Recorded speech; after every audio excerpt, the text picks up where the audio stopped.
Hey there, Anime Addicts, Raggedy Doctor here, and we have just a jam-packed episode for you today. We also have Hobby Addicts and an after party that you can get as a Patreon, as well as the hentai episodes and show notes. Also, we get it, times are a little tough, so if you don't have the spare change, then share the podcast with your friends, as it really does help us out. And if you don't have any friends, well, join the Discord at AAADiscord.com, and we'll find you some.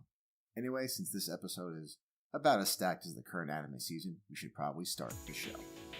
何よ、アニメアディクツアノニマスのライブブロードキャストやってるって言ってるでしょ。聞きなさいよね。You are listening to the Anime Addicts Anonymous Podcast. Make your anime addiction worse at AAAPodcast.com. And now, here are your anime addicts.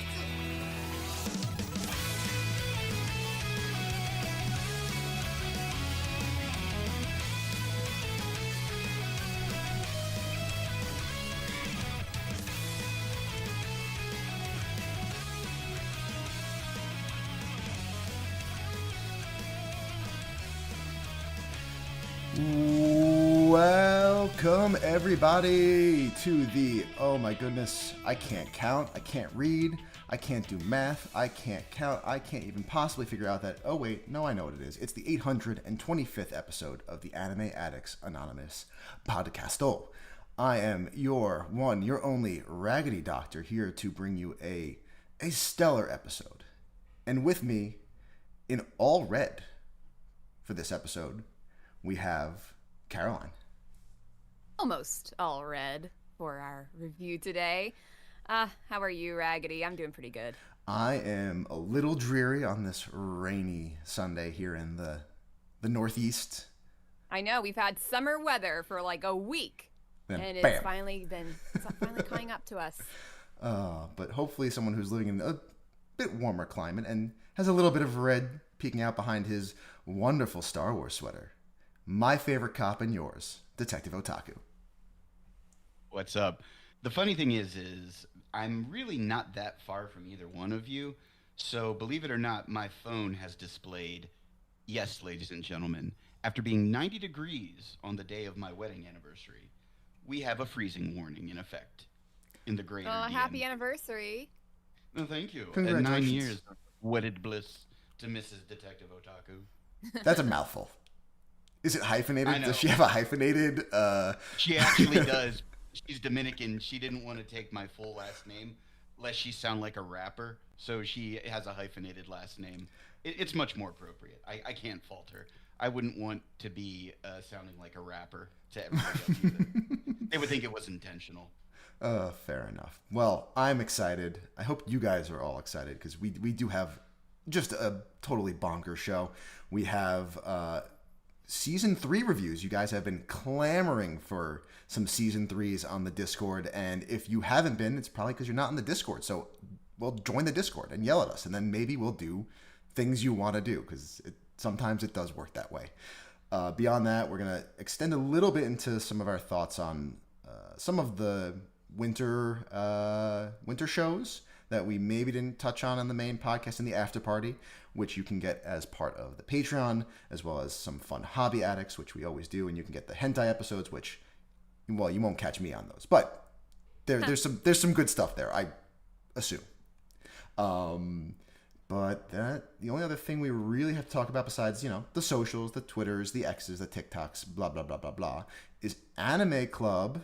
Caroline? Yes, Anime Club. We meet up every other Wednesday at 9 p.m. Eastern, and the next club will be on April 29th. So you can join us for a Garzy's Wing watch party. And if you are not familiar with Garzy's Wing, it is an infamous OVA. I believe it's like 3 episodes. It's just such a wackadoo story told in the worst voice acting.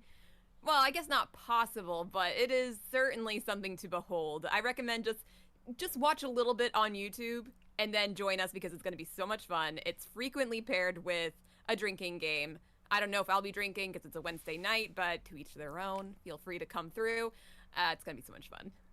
Garzy's Wing, for whatever reason. I was just going to say, you first, Raggedy.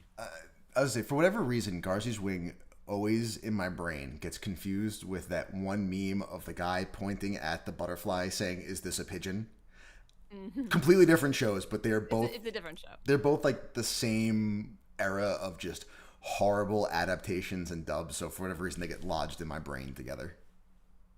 Now, my question is, where does this rank on the scale of Ghost Stories English voice acting? I don't know. I mean, because Ghost Stories it's very deliberate in what it's doing. And it's not necessarily bad voice acting. It's just really inappropriate and over the top. Garzy's Wing is like you took a story that made no sense, gave it to people who just learned how to read, and then just told them, just try your best. And that's kind of what happened, in my opinion. You'll figure it out. It'll be fine. It'll be great. Yeah. If there's no other housekeeping to attend to, we just gotta get right into it. Mm-hmm.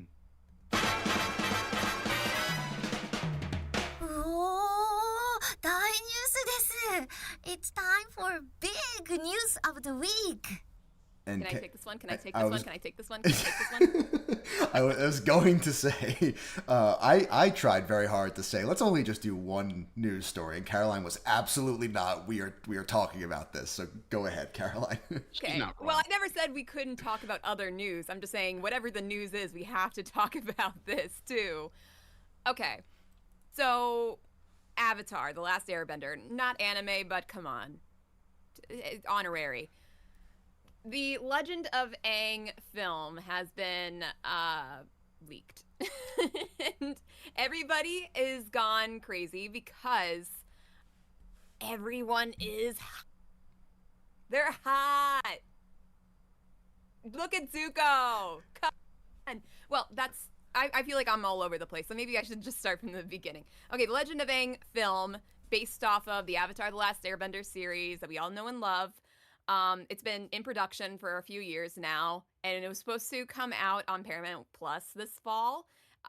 This is after they changed their mind about doing a theatrical release, but, we'll get to that in a second. And so, apparently, somebody got sent the entire movie. That seems like, according to them, Nickelodeon accidentally emailed me the entire Avatar Aang movie. This guy on, I think it was Twitter, said. And so he threatened to stream the entire movie if Paramount did not release an official trailer, which is like, what is that negotiation tactic? I want a trailer. I have the whole movie, but I want the trailer out now.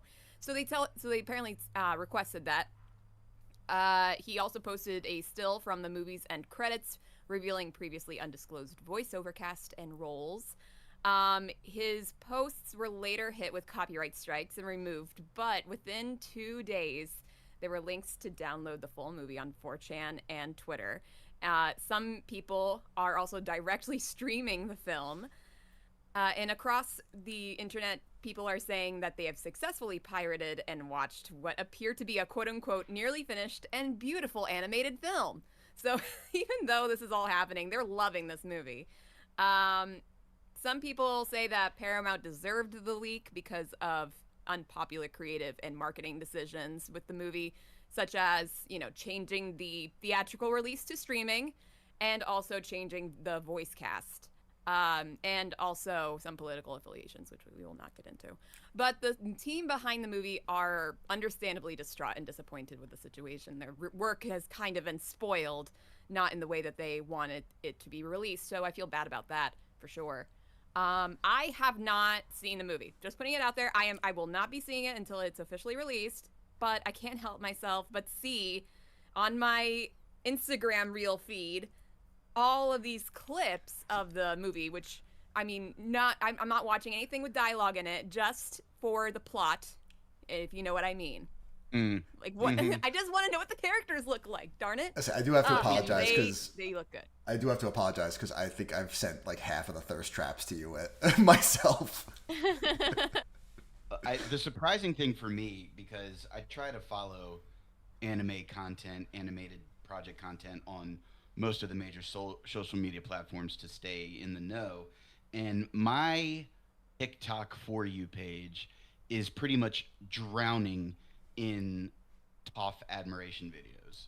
Like I can't go two videos into my For You page without somebody posting a AMV edited clip to them. Now I will say the clip that I allowed myself to watch, she absolutely looks like. What they did was they took the line from Korra where they're training and she's like, just imagine me in my prime, and then they splice it to her absolutely destroying people in this movie. I think I saw that too. I'm resisting the temptation because I know where to find this movie to download.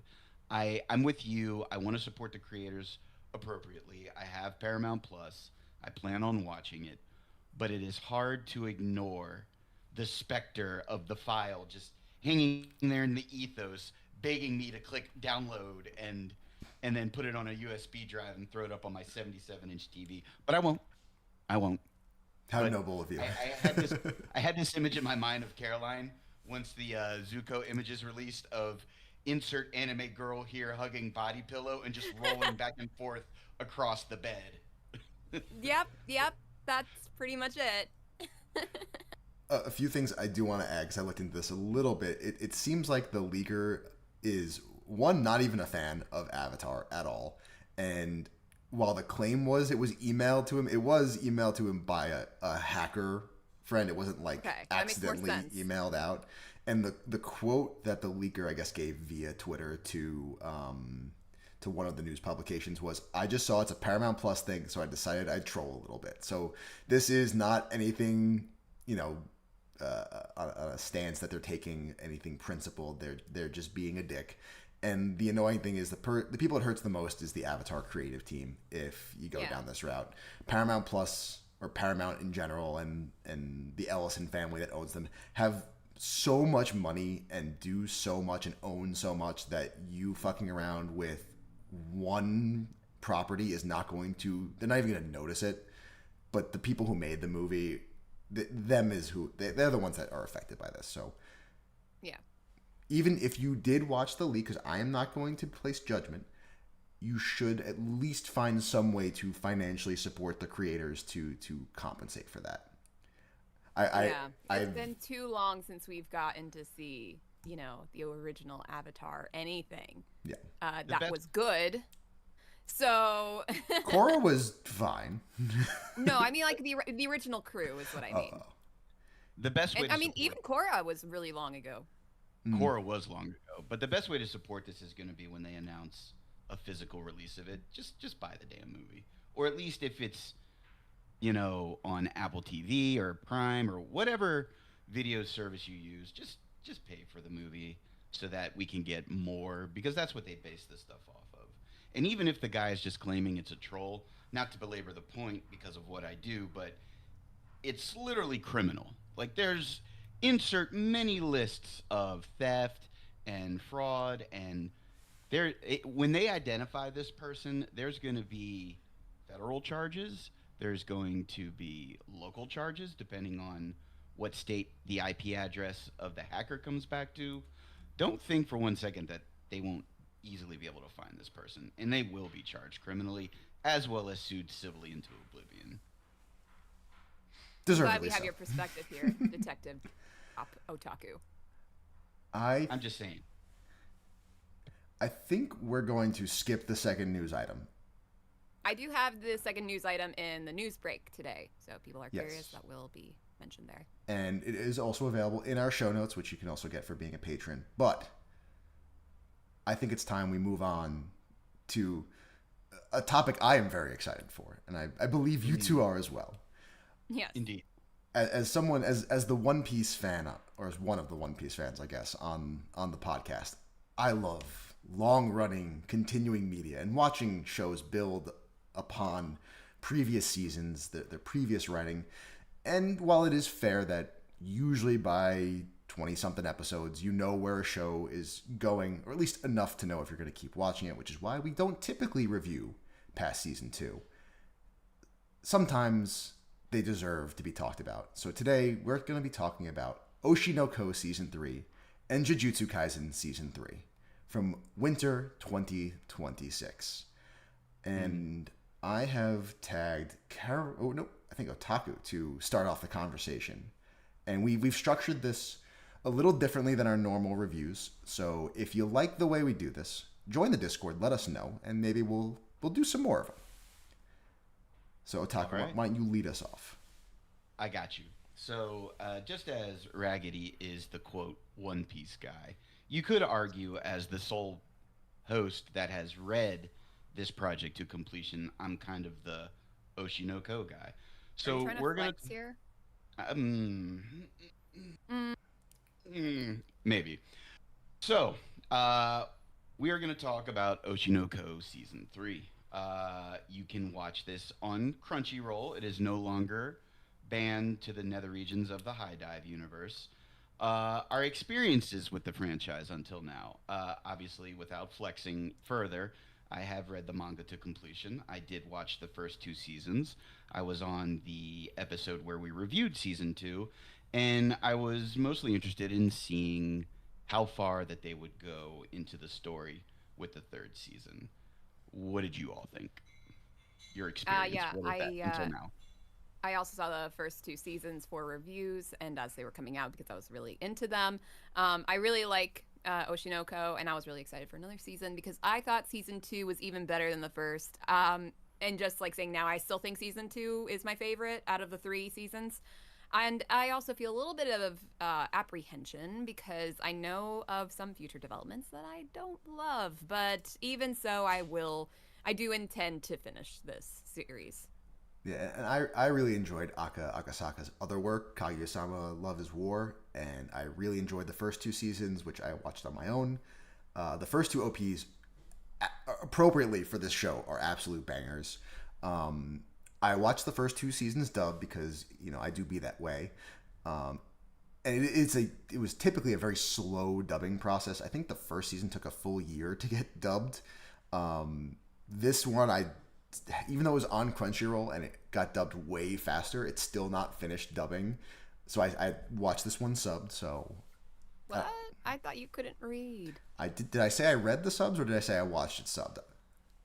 Oh, okay. So whatever you gained, it was just pure visual. Yeah, I may have missed a few things, is what I'm implying. But I was looking forward to the season nonetheless. That's good though, because that means that you got to hear the wonderful voice talents of the absolutely flawless Miss Rie Takahashi as I. Although she doesn't have many lines, she's still arguably one of the best voice actresses that Japan has. So you're lucky that you actually blessed your ears listening to that wonderful audio in the original format. So let us continue then. Improvements from the previous seasons. I think that it was a lot more character driven. So, we get to a lot more of the deep dive into the psyche of Aqua and his wrestling with the mission of revenge.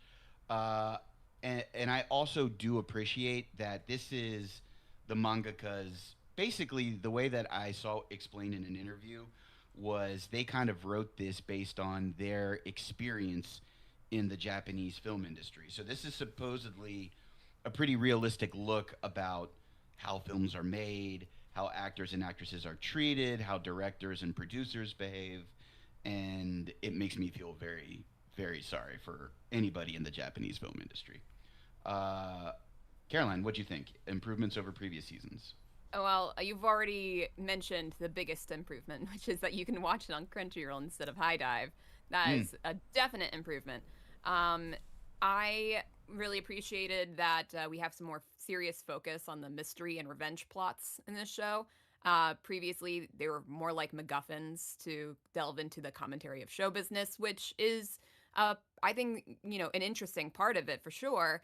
It's just you get to a point where, and we've mentioned this in previous reviews, that when they do that, they tend to make it like a one-track mind, and it's almost like you're reading a textbook on what show business is like in Japan, and you can tell, like, this is, you know, exposition dumping almost about this topic. So I just appreciated that we are finally getting back to the source of the story, which is the revenge.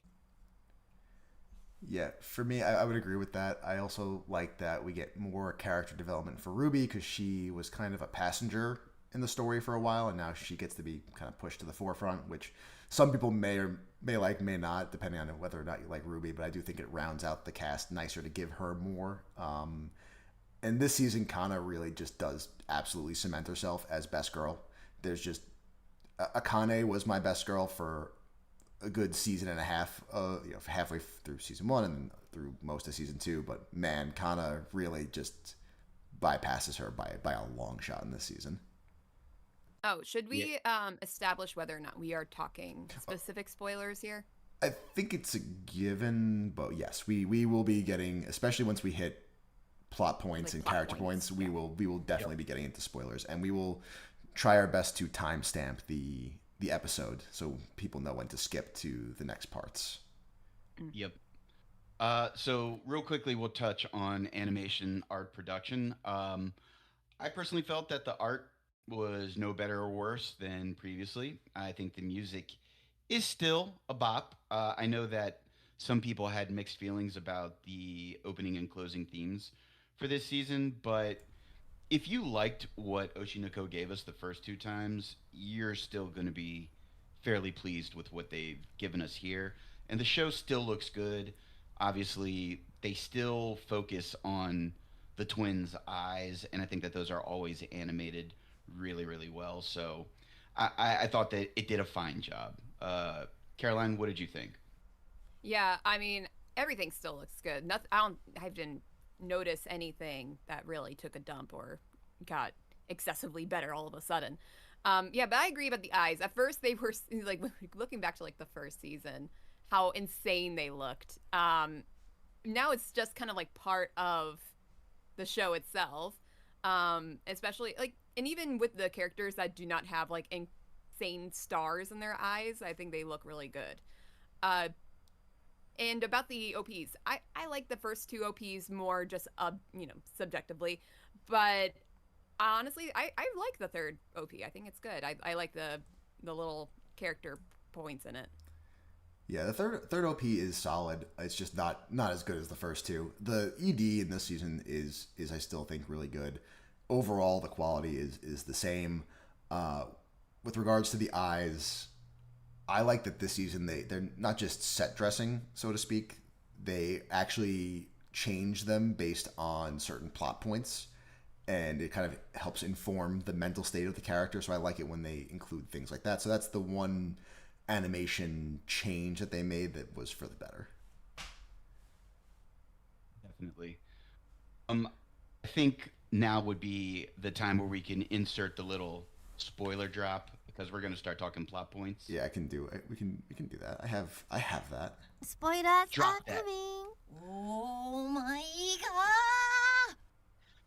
All right. So for me, the thing that always gets me is I've always had a very hard time understanding how the Far East treats their actors and idols. Just the full idea of idol worship over there. Like consenting adults aren't allowed to be consenting adults.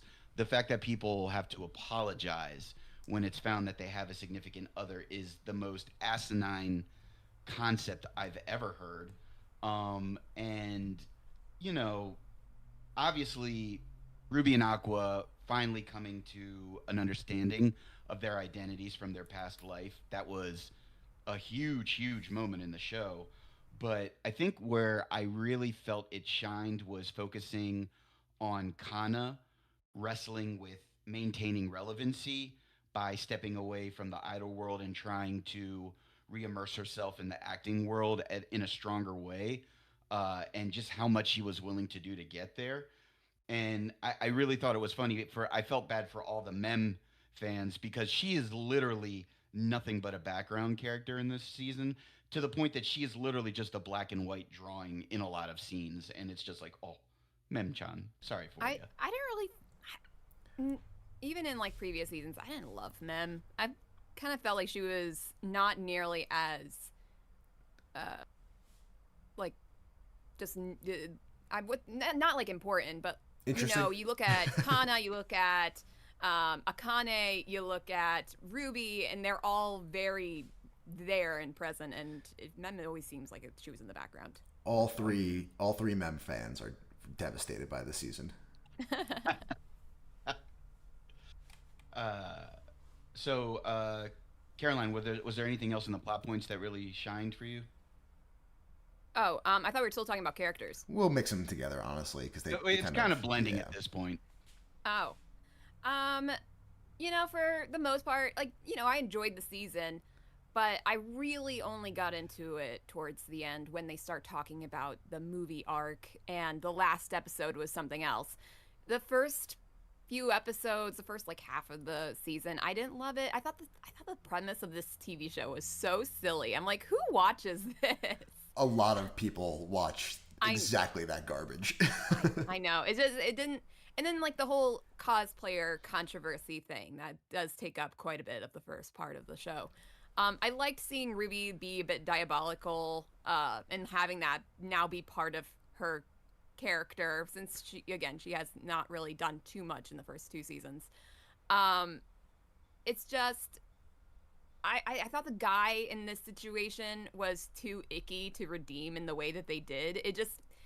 I feel like they're not really focusing on the fact that he was sexually harassing this person, and treating it more like, well, he's under so much stress. This is how the industry is. And I'm like, okay, but you don't have to ask such disgusting questions to a person you've only just met. I thought the solution was corny, and I know what they were trying to do. It's just, I thought it was just not my favorite. But do you guys have any thoughts on that? I liked that arc personally, mostly because I liked watching Ruby play the villain. I liked watching her and Aqua play off of each other.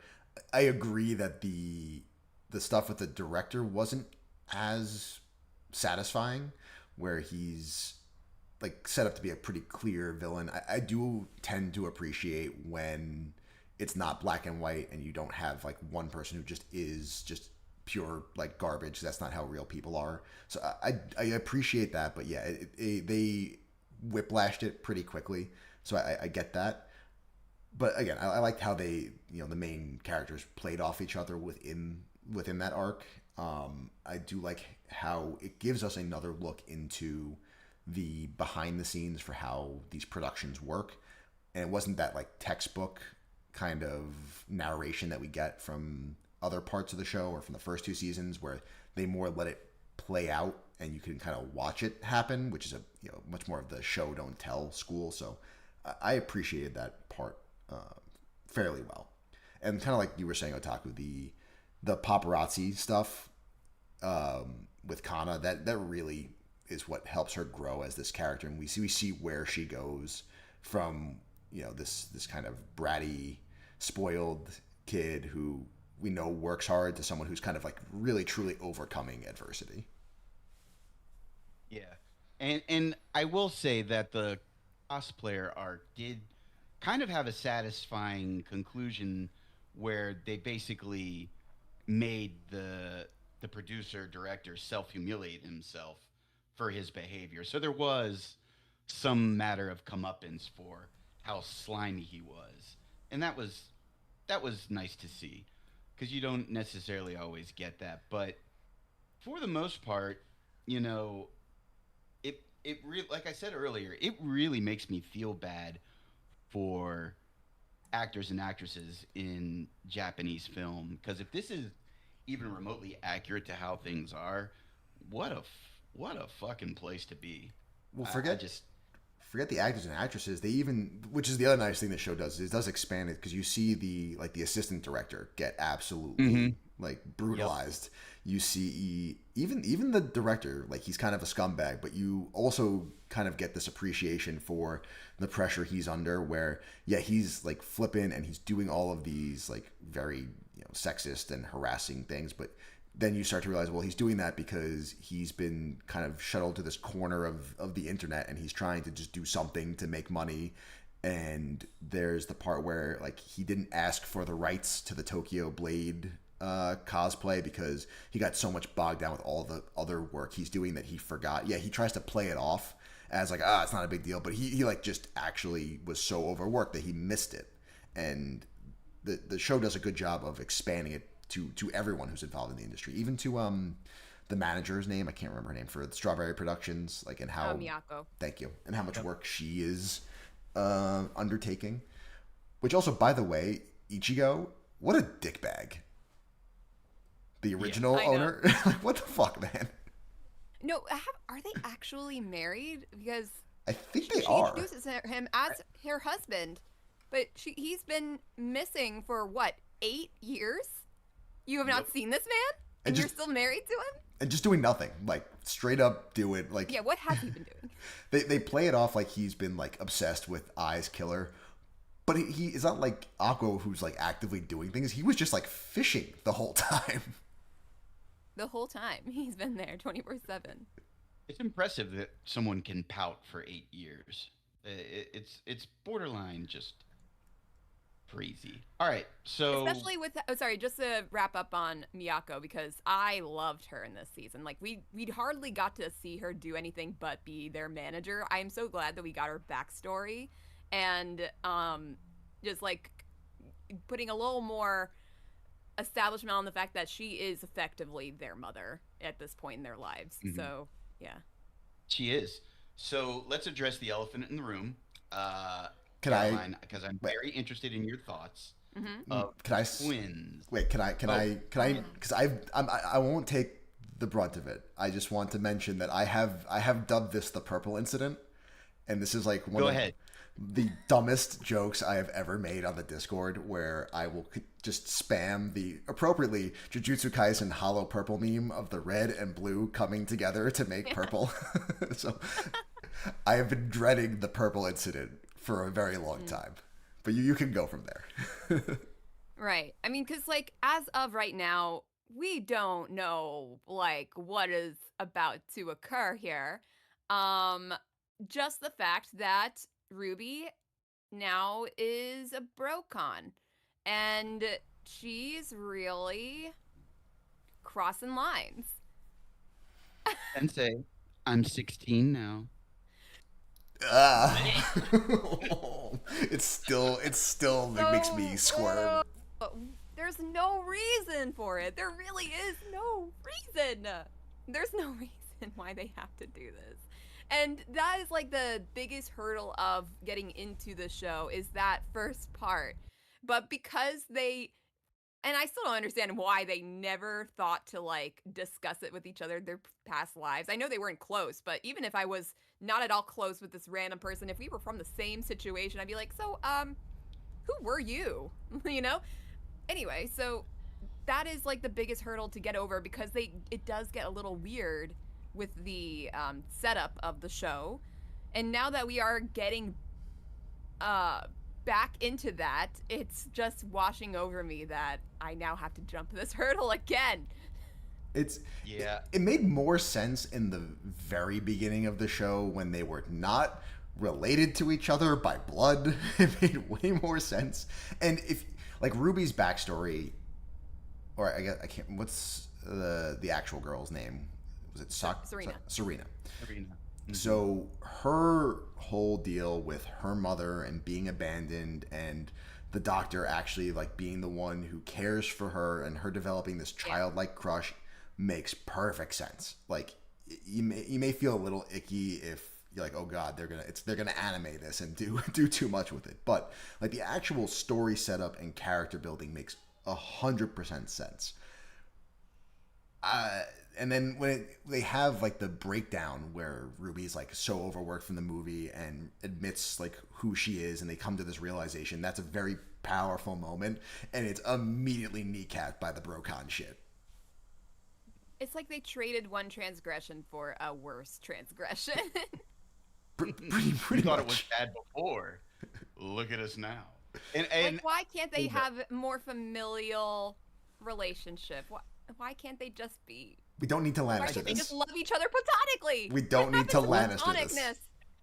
The only thing I can think of is that the author is clearly trying to, with the whole reincarnation thing, is focused more on the soul element rather than who they actually are in the moment. It's who they have been over their totality of their lives. It doesn't make it okay. It doesn't make it less creepy. But what I will say is that like Raggedy touched on, that doctor is really the only person in Serena's life who showed her an ounce of affection or care. So it makes sense that, through the bounds of time and souls, that she still harbors this love for this person who was there for her as she died. But it's still so creepy. And I do appreciate that it leaned into it though, because Kana, when Ruby starts acting up, Brocon is just beside herself. Like, Yeah. what is going, like, when she's Best girl. sitting on I mean, his Kana's lap best and girl. She gets it. oh, she was so upset. Like, what is going on here? And I've always her loved reaction was Kana. appropriate. And Her she just reaction was cements her. She keeps on cementing herself as the best character in this whole show. And I mean, I don't know where this show is going to go ultimately because I have not read the manga. Obviously, can't read. But the thing is, I truly hope and feel that Aqua is the kind of person that would not actually, one, care, or two, full, like, kind of go through with that, because that's not what he cares about really at all. He may do it manipulatively to get something, but I don't see like true romance happening. Yeah, I'm not gonna say anything, knowing the conclusion, but Hey, anime did can have make changes. They can make the changes. It can. They No, can but go I feel anime like original. If they were, I feel like anybody who actually just liked the source material, they're gonna protest that. They're Well, gonna be most pissed. people really, from what I know, do not like the ending to the Oh. manga. I mean, and Bleach is coming out with their final season, and it was very publicly stated that the ending is being changed because it was so poorly received. So it can happen. So I don't know. I can't say I'm gonna hope for it because I don't know how it ends, but I just hope it ends well. Are we predicting an Evangelion-esque treatment? Just be like, okay, we know that this on paper ended like shit, so let's do something a little bit better to make the fans happy. Knowing how this author is and how Kaguya-sama was, I kind of feel like they're gonna stick to what they drew and wrote originally, because it's on purpose supposed to be like Upsetting. the author in an interview specifically said Kaguya-sama was a rom-com. It was written that way. It was meant to be that. This is supposed to be a dark exposition of the Japanese entertainment industry, and it's not going to have a happy ending.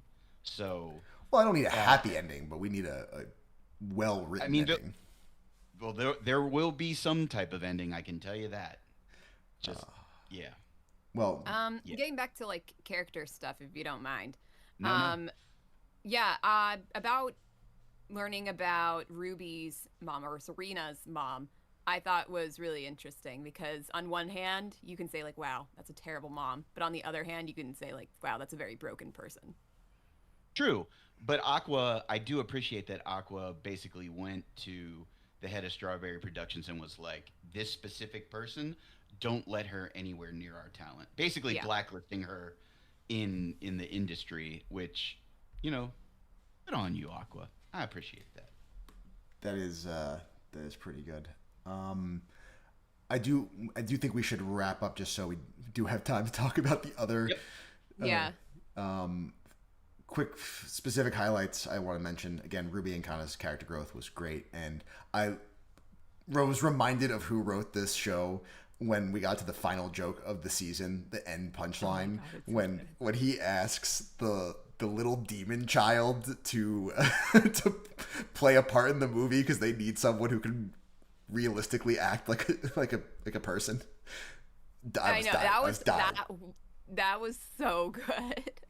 I had like a thought like, what if the kid is actually I reincarnated? But she said herself that I is no longer on this earth, so I don't know. And also she seems like a little more evil. I don't know.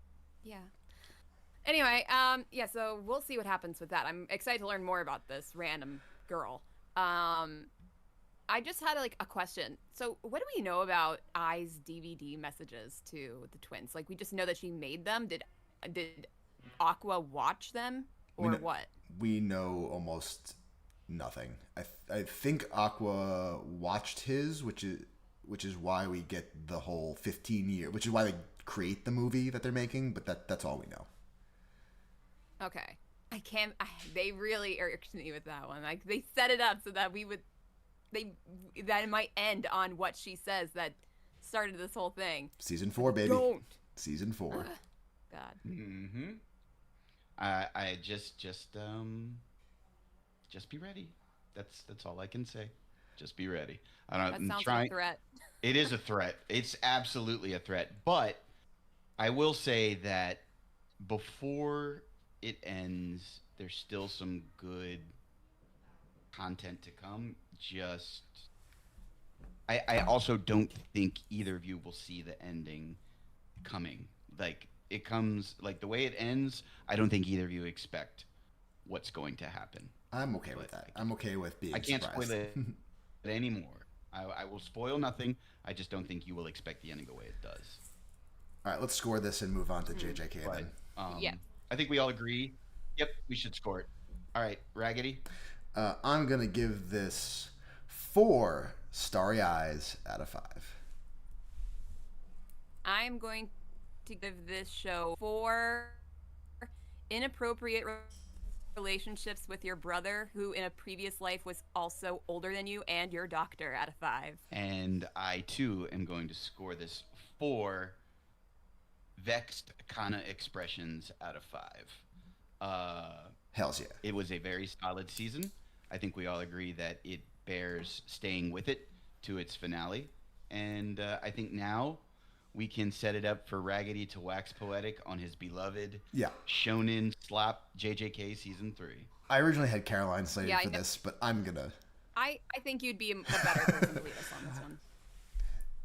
The magnum opus, some could say, of Shonen. This is a modern... Not to bury the lead, but modern day shonen masterpiece. Jujutsu Kaisen Season 3.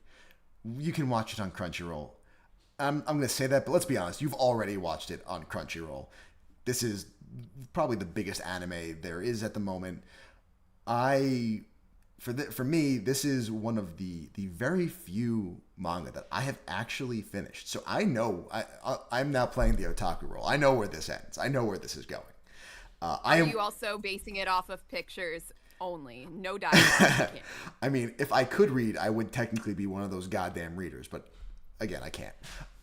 I thought the show has improved actually with every single season, every single core it has done up until now. I did not think Shibuya could be outdone. And again, kind of knowing where the Culling Games was supposed to go, I was like, Shibuya is probably where this is going to peak, but I'm still excited. Caroline, where were you, your experience? Well, just a preface to anybody who's going to look at our show notes for, all that. I literally finished Season 3 last night at midnight, and I did not have the bandwidth to make notes, except for maybe like a couple. But yeah, so I'm just going to be freewheeling it. I like JJK. I think it's great. I will definitely finish the show where it does.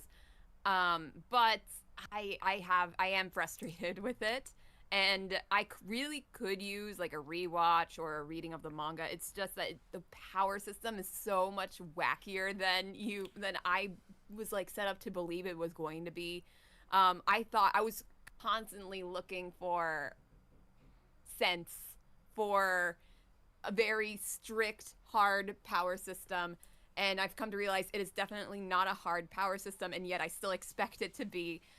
So when I see somebody who is wearing a dress made of paper receipts, and that is somehow a like a technique, it just drives me crazy. And I'm pausing it every 5 seconds to like keep track of the rules and the explanations that do not make any sense, no matter how hard I try to figure it out. And I know there are people out there going to be saying like, well, you don't get it, it's so simple. And I'm like, No, it's not. Come on.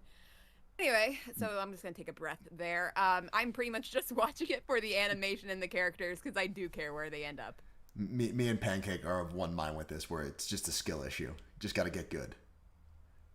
Otaku. You really irritate me. Also, by the way, it's not going to get better. It's only going to get worse. It's only going to get more complicated. Otaku, your experience. My experience. I did watch the first 2 seasons. I enjoyed them very much. I have not read one page of the manga. I don't know any spoilers. So obviously I enjoyed it enough to keep up with. But I will say this, Raggedy. This season of Jujutsu Kaisen is the first time since going through Bakemonogatari that I've had to pause, read, pause, look up power skill, pause, confirm that I am correctly thinking about the right person with the right power set. And that's not a criticism to the show. It's just there are so many sorcerers with so many skills that unless you are deeply invested into this series or have very recently watched seasons 1 and 2, it is very easy to get lost in the sauce. Not a criticism, just kind of a statement of fact. That doesn't change the quality of the fights or the gravity of the story. It can be a lot. And say it again for the people in the back, Otaku. Thank you for summarizing what I meant to say. It gets lost in its own sauce a bit. It does, and that's okay. But it is still it's a good our sauce. Dear beloved Raggedy's shonen. It is shonen slop, it is, and Raggedy's back in line for his 5th and 6th serving. Oh, okay, baby. so yeah, like the sauce, it's a delicious sauce. But if you ask me if it's a red sauce, Alfredo, pesto, I have no idea. It's everything, every sauce. It could be a gravy. It could even be a It gravy. could be a gravy. It could be a soup. Well, ramen if it was soup, I wouldn't like it. That's how we know it's not soup.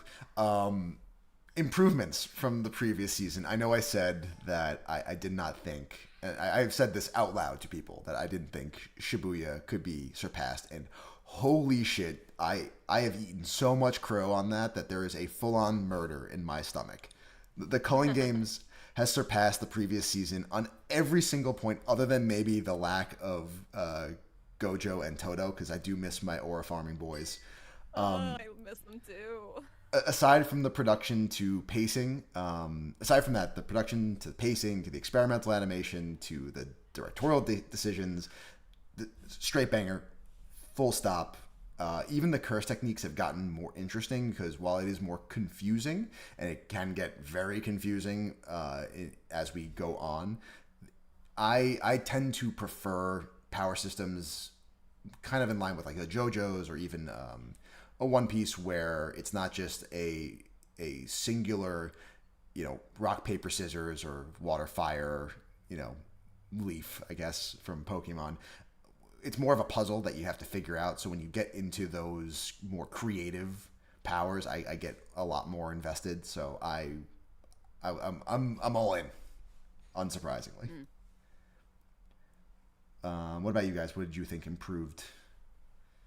Well, I'm glad for this season. It does feel like there's like a smidgen more hope than there was in the last season. Like last season was great, but it was very depressing. And by the end, you are far more depressed than where you started. So at least with this one, it's like, okay, they have a plan and they are reminding you of the plan written out and they're talking about it and they keep on reminding you every single time it gets brought up, which I appreciate because otherwise I'd be totally lost. And it seems like they are making headway into trying to control the situation. Whether that will sustain itself, I kind of doubt it because that's just how the show is. But, it seems like there is a reason to believe that there might be a good ending to the show.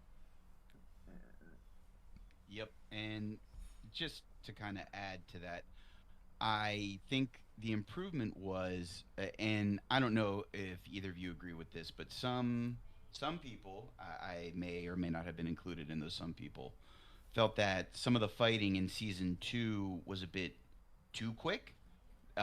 Whereas this season, once they got done with the rules explanation, I felt that it was pretty much just straight to the fighting, and the scenes I felt were longer, more interesting, and I would definitely say that if you were to redo your shonen tournament arc, this would probably fall into either 1, 2, or 3 in the seedings, because the fights, the powers, the different personalities of the characters involved was very, very interesting and incredibly animated. So I just think overall the way that they extended the amount of fighting on top of who was involved made this season the best of Jujutsu Kaisen so far.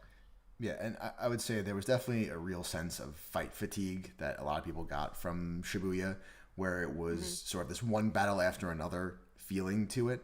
And while there is a ton of fighting still in this season, they do a better job of kind of sequestering it off as almost like little mini movies. You could break up the season into a few like films basically and watch them as like their own separate kind of chunks, and they play in these nice arcs in that way, and there's more room for the characters to breathe other than just straight up throwing fists all the time. I think that kind of eliminates some of that fatigue that a lot of people had. Yeah, I agree on that, because there was also, well, because last season it was all about trying to get Gojo back, and so of course that just means fighting. And then season 3 is more like they really have to strategize how they're going to get out of the situation, and that requires more talking. It requires more thought process. Not as much fighting, though there is plenty of it. All right, I think that's enough prelude. Let's get into the juicy stuff. Spoilers are coming. Oh my god! The show starts with the explanation of the calling games and does not do the best job of it. There's no secret to that. And it fails it twice. Once it fails it with the quick flash on screen, and then episode 3 was a slog. Just a full episode PowerPoint presentation. And I appreciate them trying to make it interesting. There was never going to be a world where they made it interesting, and they should have picked one version of doing it or the other and stuck with it. They should have done like, here's the quick flash, you're going to pause it and read it, or here's the really like old school shonen like overlong explanation.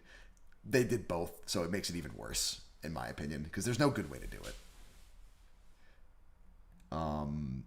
But after that, once we hit the episode 4, the Zenin massacre, holy oh my god, cinema, just straight cinema. It was, yeah. Maki gets her episode. It is spectacular. It was probably one of the most looked forward to episodes for anyone who knew it was coming. I think people who didn't know it was coming were blown out of the water, and you guys could obviously echo that if that's true. But I think that's just the directorial approach to that episode, even just going full Quentin Tarantino on it.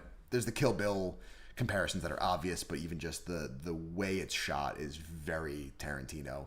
So I like that they were mixing up styles.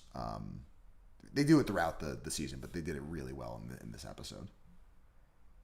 For the longest time, I didn't really know what Maki's deal was. They probably talked about it in previous seasons, but as I'm still trying to figure out how reversed cursed energy works, fat chance I was going to retain all that information. So I finally understood after watching episode 3, reading the Wikipedia description, and looking up the wiki pages on Maki and Mai, and was it like a what's her situation? It's like a it's blessed, a heavenly restriction. heavenly blessing. What was it called? Heavenly restriction. Restriction. Okay, yes, that's what I meant. Now I know, and I am glad to see her finally showing her full potential, even though it did come at the cost of her own sister dying. Yeah. Which I mean, what the hell? Why are twins getting such the short end of the stick in winter of 2026? Oh no, that's not what I. But good call out. That yeah, I agree. It's just the whole twins are treated as one person in Jujutsu society or Jujutsu techniques or whatever. I'm like, that doesn't make any sense. Yeah, the whole thing with Maki is we get introduced to Toji in the hidden inventory arc, and then see him again in Shibuya, and you start to realize that's who Maki is like going to become, and you're told why she isn't quite Toji, which is because Mai exists. So once they tell you that, it's like waiting for the shoe to drop, because you know to some degree it's coming. You just don't know where or when. And the Zenin clan, they're just a bunch of dickbags. So it was really nice watching them get destroyed. And Naoya is probably the biggest a-hole that has graced our screen so far. My favorite thing with him was he's the last one to fight Maki.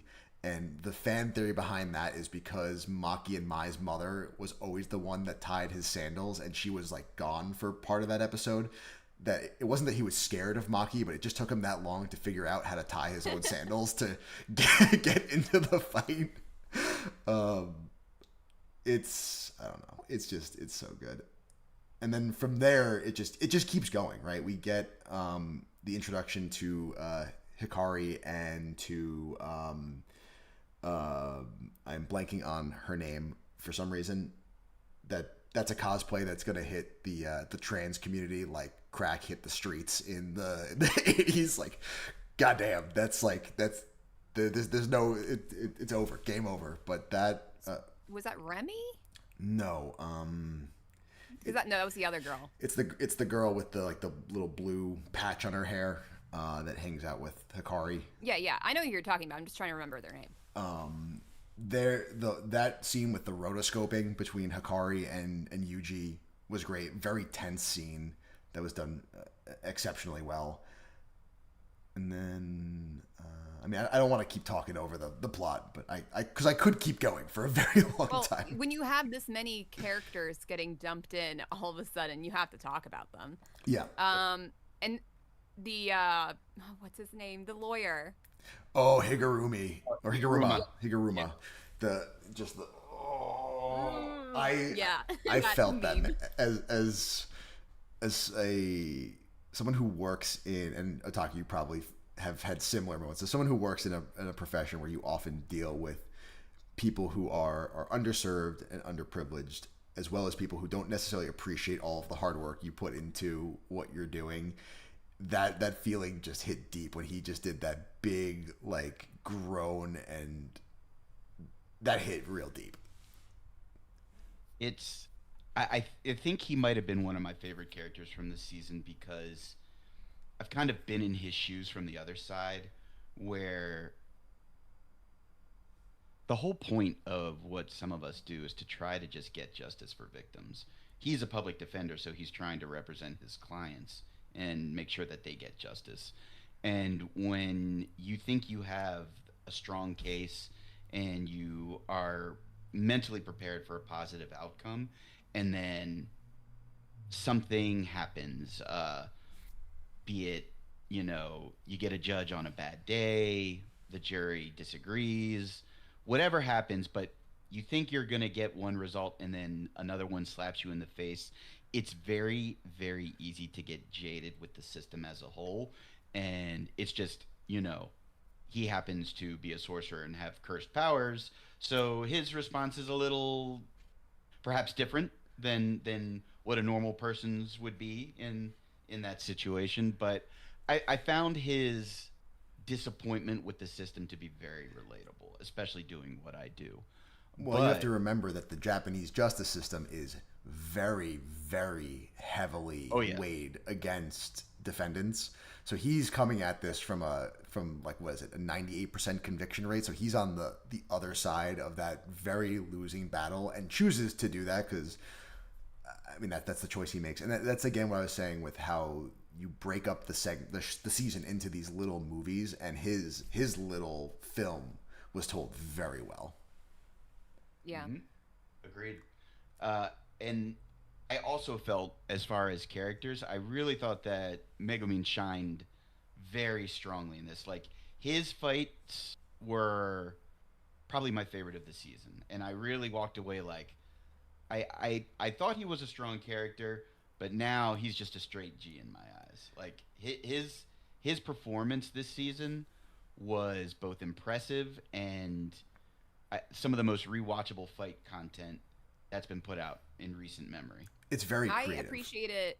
I appreciate it more for the fact that it's really making it clear who he is compared to Yuji, because whereas Yuji is very resistant to dealing out conclusive, solutions to certain problems like killing people. Megami is like, well, I'm gonna do what I have to save my sister, and that's that. I don't really care one way or the other as long as it saves her. Yeah. Megumi and Yuta both get a lot of flack from the community, from the JJK community. They are not the biggest fans of either of those characters. Words like fraud are thrown around a lot with those two, and I think that this season did a better job of showing what both of them can do. Back to Higuruma just for a second. I do appreciate how he is the only one with a domain expansion that does not use hand signals, because he would have never learned to do that because he just manifested it one day without being taught. And his domain expansion is fascinating in and of itself, more so because of what it tells you about the other characters. It's this mind game of what does he know, what does he not know, what do I say? And Yuji going through his whole... Because that's like the biggest driving thing for Yuji for the entire season is what happened in Shibuya. The opening shots of the show are him, trying to get the blood off his hands, and it just won't wash away, which is not a new storytelling beat. It's old, but it's just done very well here, and it follows him throughout, and you see who he is as a person, similar to like with Megami, because even though he didn't kill everyone, he just full on takes it on himself. Yeah, I'm glad that they like his character being there, Higuruma, that's his name, right? Yep. Is like by the end of it trying to convince Yuji that he is not the villain, worst person on earth, So I appreciated that. Which is also funny too, because again, Higuruma has no real knowledge of like Jujutsu, like history or who anyone is or what any of these things really are. So Judge Man tells him like, hey, listen, so there's this kid has this like demon inside of him that did all of these things. And I can just imagine as someone like being awakened to this world being like, wait, what are you talking about? What is going on now? And he just like fully is like, yeah, no, I'm going to roll with this. Yeah, so there's him, and then there's another character that we've met that just all of a sudden got powers and does not quite understand what's going on, Takaba. And yet is just running through it with no problems. Takaba is amazing. Yes. I just keep on looking at his costume and trying to figure out how it works. Is he actually naked on that side, or like is that just an optical illusion created by the costume? Let me help you out here, because of all the confusing things in JJK, Takaba is probably the easiest thing to understand, and it comes down to this: is it funny? Then yes, that's the end of the explanation. Not even is it funny to him? Yes, to him. Yeah. Does he think it's funny? It happens. Period. It's in the future when we get more into him, it gets really out there, and that I'm very interested to see how they pull that one off, because it goes some places. Now, I'm a little disappointed that in the OP it shows him and Yuji together, and they have not met yet. And I want to see these two together. So why did they tease that and not do it this season? I think he's a good foil though for Megami. Mr. Sirius, having him with Takaba is great. Yeah. Creative choices. And what I will say is this, Raggedy, if Golden Kamui can animate the bear masturbation scene. Oh, yes. JJK can pretty much get away with, I think, what you're inferring about, because I'm talking less about that and more about just the the direction and artistry it's going to take to go through the, because I don't want to spoil it, just like the wackiness that ensues from his powers, because it's a lot. But again, the fights were probably the highlight of this season. Reggie versus Megami, as you pointed out, Taku, was very well done, very creative. Even just like having the fact that Megami can't use domain expansion very well, so he has to find a space that he can like create as his domain, and then you again on top of that tricks Reggie and then dumps him into the water. Like they just get very creative with how they use their powers, other than just the simple like one-hit kill stuff that you can find in shonen. You can only see so many Kamehameha waves with different names before you get used to it. That's fair. And then the season ends on Sendai. And oh my god, the Sendai Colony episode, I thought the Maki episode was good. Man, the Sendai...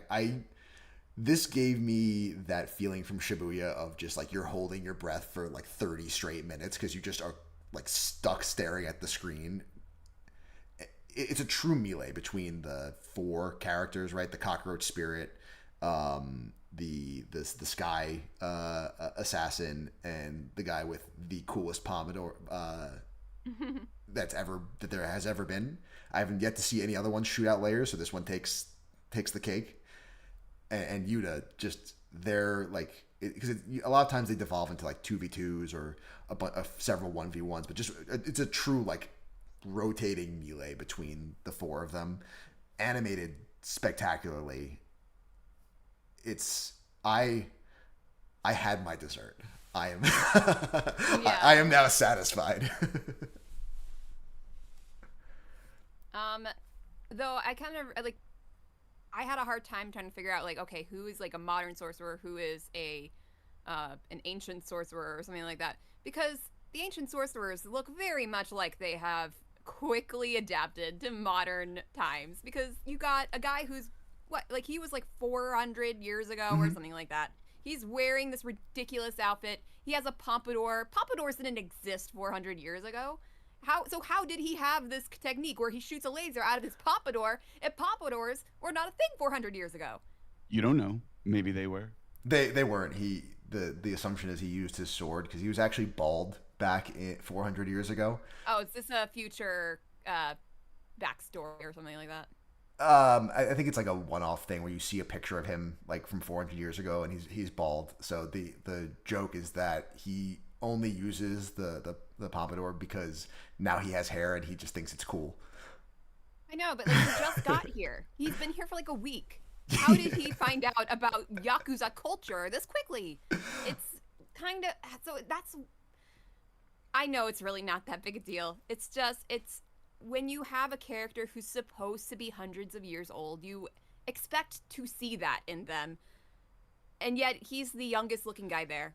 You know, it's just, it's really frustrating. Well, the other guy that got cut down, the Indian like yogi guy, he looked he played the part. So I just wish there was a little bit more consistency in that way. That's fair. I mean, my favorite thing from Sendai is when, and this is like an old school shonen thing, when Yuta, who's not even the protagonist, when Yuta summons the opening song during the hype moment. I have not seen that in such a long time, and it hit. I'm just like, we're back. We're back. We're here, baby.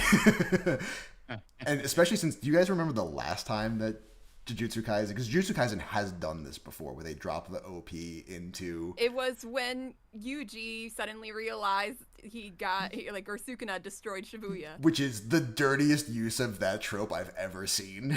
Like... Yeah, they just love to do that, don't they? But this time they used it like the proper way, and it hits so hard. Yeah, it was really good. All right, let's do a few quick specific criticisms before we close it out.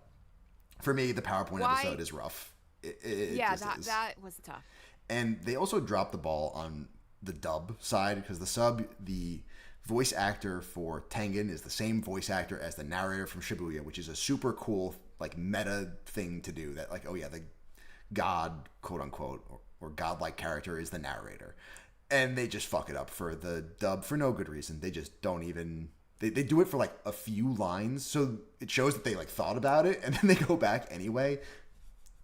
That's strange. Stupid. But yes, Caroline, I did cut you off. I'm sorry. Okay, yeah. Why is he flipping in the OP? What his name's the memes, Choso. It's the memes. Choso, why is he flipping? There was no flipping.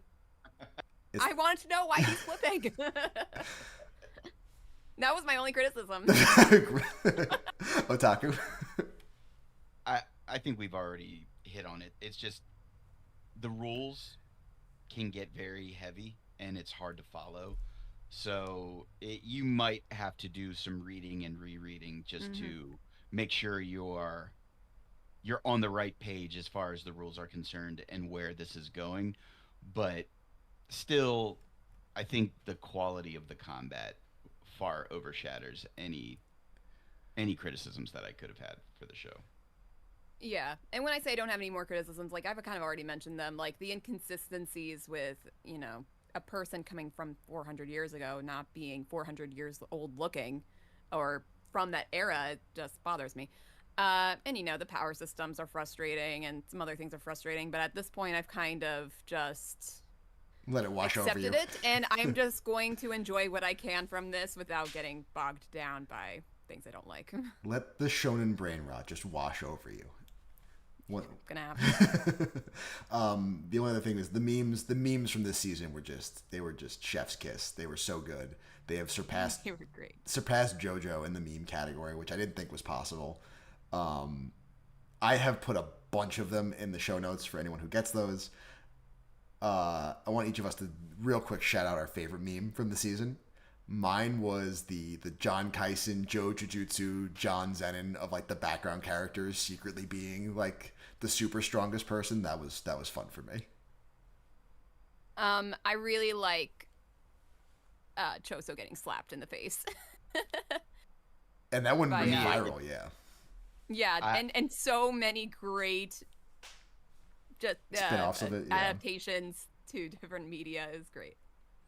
And I was going to say the Higuruma courtroom face, the looking up after, like, that's been used in every spectrum of the internet possible. Like, if you go to your favorite sports teams page and they've lost, there's probably no less than 50 copies of that one meme just constantly just, like, you just feel it in your soul. And it's just so relatable in so many situations. I think that one's going to be on the internet in perpetuity. And also, honorable mention to Yuta, and I don't really like to use this word very much, but there's no other word I could use to describe Yuta in this meme, is Conte. Why is he looking like this? Why is he doing? Because I've seen the stance he takes, original manga panel. Why did they make him look like so? When they made this pose, I'm like, this is. I knew before the meme started. I'm like, this is gonna be the new JoJo. Like, it's already here. They knew it. We all know it. With that, let's score this. I'll lead us off. I'm gonna give this 4.5 jokes that only Takaba thinks is funny out of 5. You know, I like it. I like JJK. It's just... Caroline, sorry, not to be rude. This is a new format. If you want to go with a quarter score, no one can stop you. I don't know. I'm gonna keep it conservative and stay with the way we do things. I like it. It's just I'm kind of realizing that I'm watching it for very specific reasons, and I have to like just remove myself from some of the critiques I've made. But the critiques are still there. I will give this season 3.5 Choso flips out of 5. Not bad. not bad. I think that this is still some of the best shonen out there, arguably the best new age shonen that's out there. So I will score this a 4. Let's see. 4 disappointed in the outcome face grabs out of 5. Thank you, Higuruma. Thank you, Higuruma. And with that, woof, that was a lot. I think It was. I think we can start. I think we need a break. Is what I'm getting at. So We still have one more review to go. that's right. Otaku, why don't you give us the trivia question? Sounds good. So, according to the anime Sanda, at what age is someone considered to be the most beautiful? Come back after the break for the creepy answer.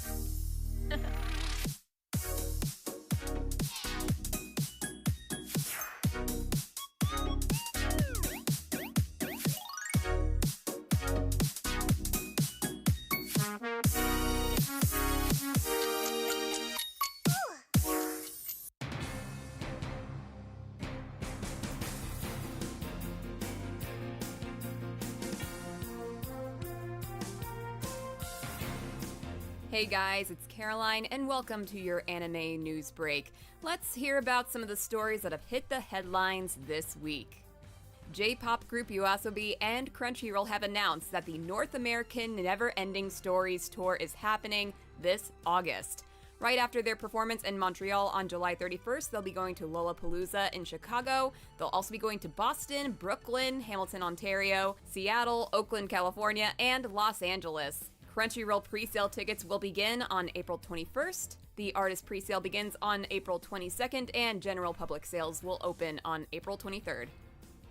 And now some disappointing news. Studio Kai Animation Studio is entering a state of insolvency, in which the company is unable to pay debts after ending the 2025 fiscal year with a net loss of 565 million yen. That's approximately 3.5 million US dollars. Studio Kai has worked on such anime as Sentenced to be a Hero, which just finished up a few weeks ago, Mistress Kanan is Devilishly Easy, and The Ramparts of Ice, which just started coming out as well, Uma Musume Pretty Derby Season 2, Seven Seeds, Skeleton Knight in Another World, and Super Cub. They have quite a few successful anime under their belt, so it'll be sad to see them go. Up next, we have some live-action news. TV Tokyo has announced that it'll be producing a live-action omnibus series based on 13 manga stories from Junji Ito.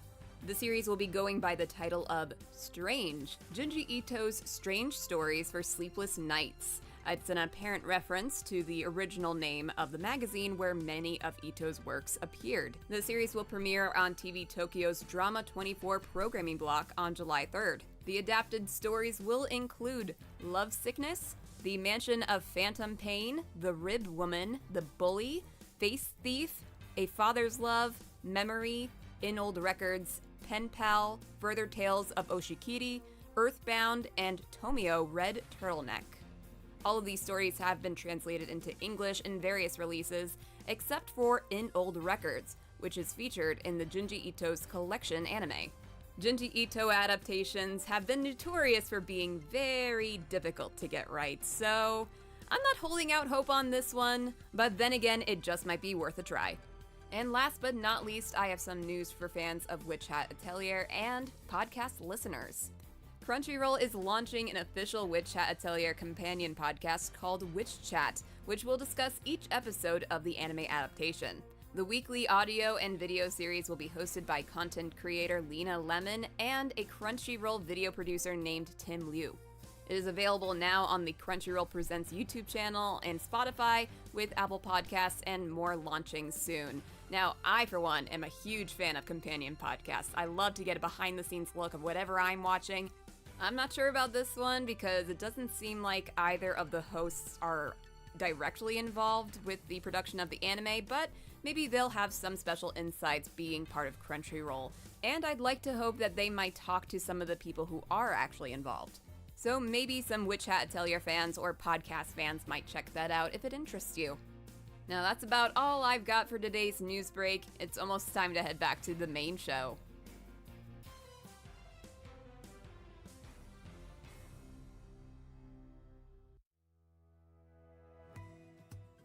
Feeling disconnected? Struggling with boredom? Have your weekends become a never-ending loop of meh? You may be suffering from neurological onset of restless malaise with interest erosion, or normie for short. And you are not alone. When life loses its spark, traditional methods may fall short. That's why there's the Anime Addicts Anonymous Podcast, the revolutionary anime podcast designed to reignite your anime passion. I'm the Raggedy Doctor, board-certified anime physician, and I'm here to tell you about the AAA Podcast. It harnesses the power of narrative and fandom engagement to combat the emotional blunting seen in normie syndrome. Its interactive format encourages listeners to reconnect with complex characters and compelling stories. Several double-blinded, randomized controlled trials have proven that the AAA podcast has better efficacy and selectivity than other similar products. Listeners report improved mood, renewed motivation, and a growing sense of community, particularly when employing the adjunct therapy of joining the Discord. Chronic sufferers may require additional treatment with after-parties, hobby addicts, or hentai episodes available with Patreon membership. 10 out of 10 Raggedy Doctors recommend the Anime Addicts Anonymous Podcast. Download the Anime Addicts Anonymous Podcast today on your favorite podcast platform, your first step toward breaking free from normie syndrome. The Anime Addicts Anonymous Podcast may cause sudden bursts of laughter, deep emotional reflection, and erectile dysfunction. Not recommended for use around small children. Talk to your Raggedy Doctor to decide if the Anime Addicts Anonymous Podcast is right for you.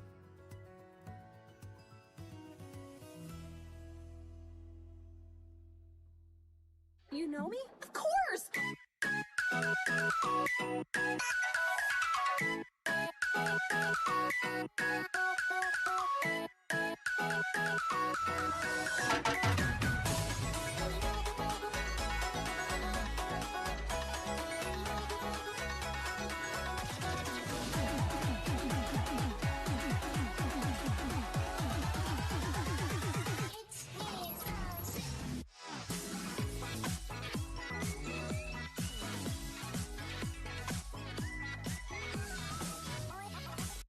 We have the in-show weekly trivia question. According to the anime Sanda, at what age is someone considered to be the most beautiful? The answer is 15.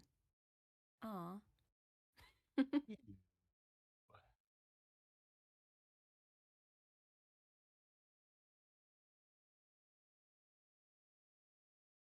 I can't hear. Oops, sorry. That's me. I was saying, is that ickier than what we talked about with Oshi no Ko, or less icky? I mean, they're two different things.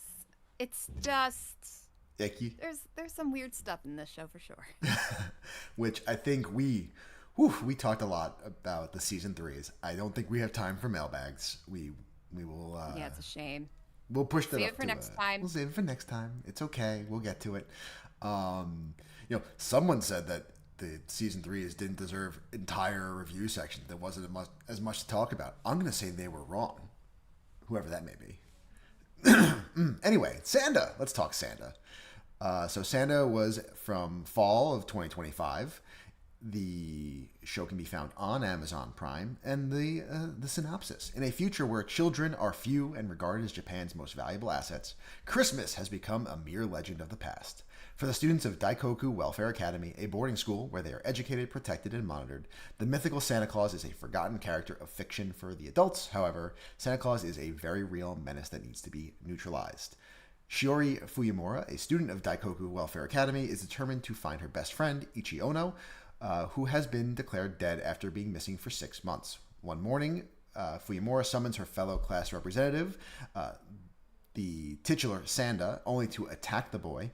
She is convinced that he is the descendant of the infamous Santa Claus, the only person who can find Ono and make that wish come true, and is determined to force out his dormant true self. This was done by Science Saru, the director Tomohisa Shimoyama of Yurei Deko and Night is Short Walk On Girl fame. The source material is a manga by Peru Itagaki, who did Beastars, which might explain why it's so weird if you know anything about Beastars. So, for expectations, I've watched Beastars, and knowing the synopsis and knowing how Beastars goes, I was expecting this to be very weird.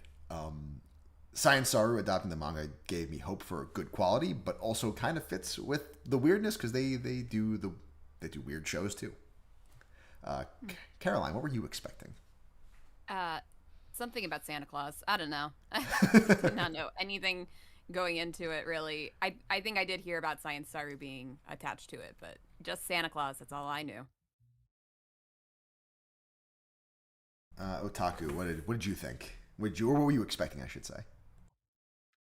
I really didn't know what to expect. The only thing I knew is that it was by the Beastars writer, so my number one expectation was weird fucking shit. Yeah, I'm trying to find. There is a new manga that she just came out with that Em and I talked about her on our a recent Shonen Showdown episode where we talked about some female mangaka, and her newest one is called Taika's Reason, and it's somehow a mishmash of Sanda and Beastars. So there's something fucked in this woman's head. She is a strange character, to say the least. As far as spoiler-free recommendations for this show, it's sort of like Takopi, in not that depressing, but in the sense that it's very hard to recommend, but it's also one that I feel like I kind of have to. It's such a unique and uncomfortable experience. It like demands your attention. It's something where it's like, I don't know if you'll necessarily have a good time watching the show, but at the same time, I don't think you're ever going to really see anything else quite like this.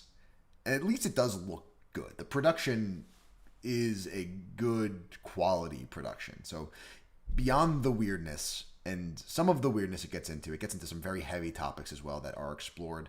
Some very well, some not as well.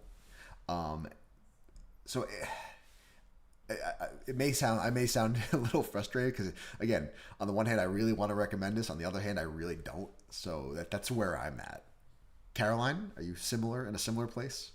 I don't know. I think I'm closer to not recommending it because it is weird. It's weird. It can be like a good kind of weird, but sometimes it's a just go with it kind of weird, and then occasionally it's an icky weird. I will say, like, it has like interesting ideas that at the start I was not into it at all, but I kind of got into it as it went along. But all the while I was just so confused by the setting, and it's just increasingly long list of seemingly random and willy-nilly rules and customs. Like, why would sleeping hasten puberty? I don't get that. Two, what's the significance of the kids wearing boots? Because they kind of just throw that in there and they say, like, they're like chains. And I'm like, I don't know, boots are pretty comfortable and you can do a lot of things in boots. I know. It's more of like a uniform thing, I think. Not like, it's like, anyway, go ahead. They made it sound like it's a bigger deal than it actually is. And then why is the school so effed up?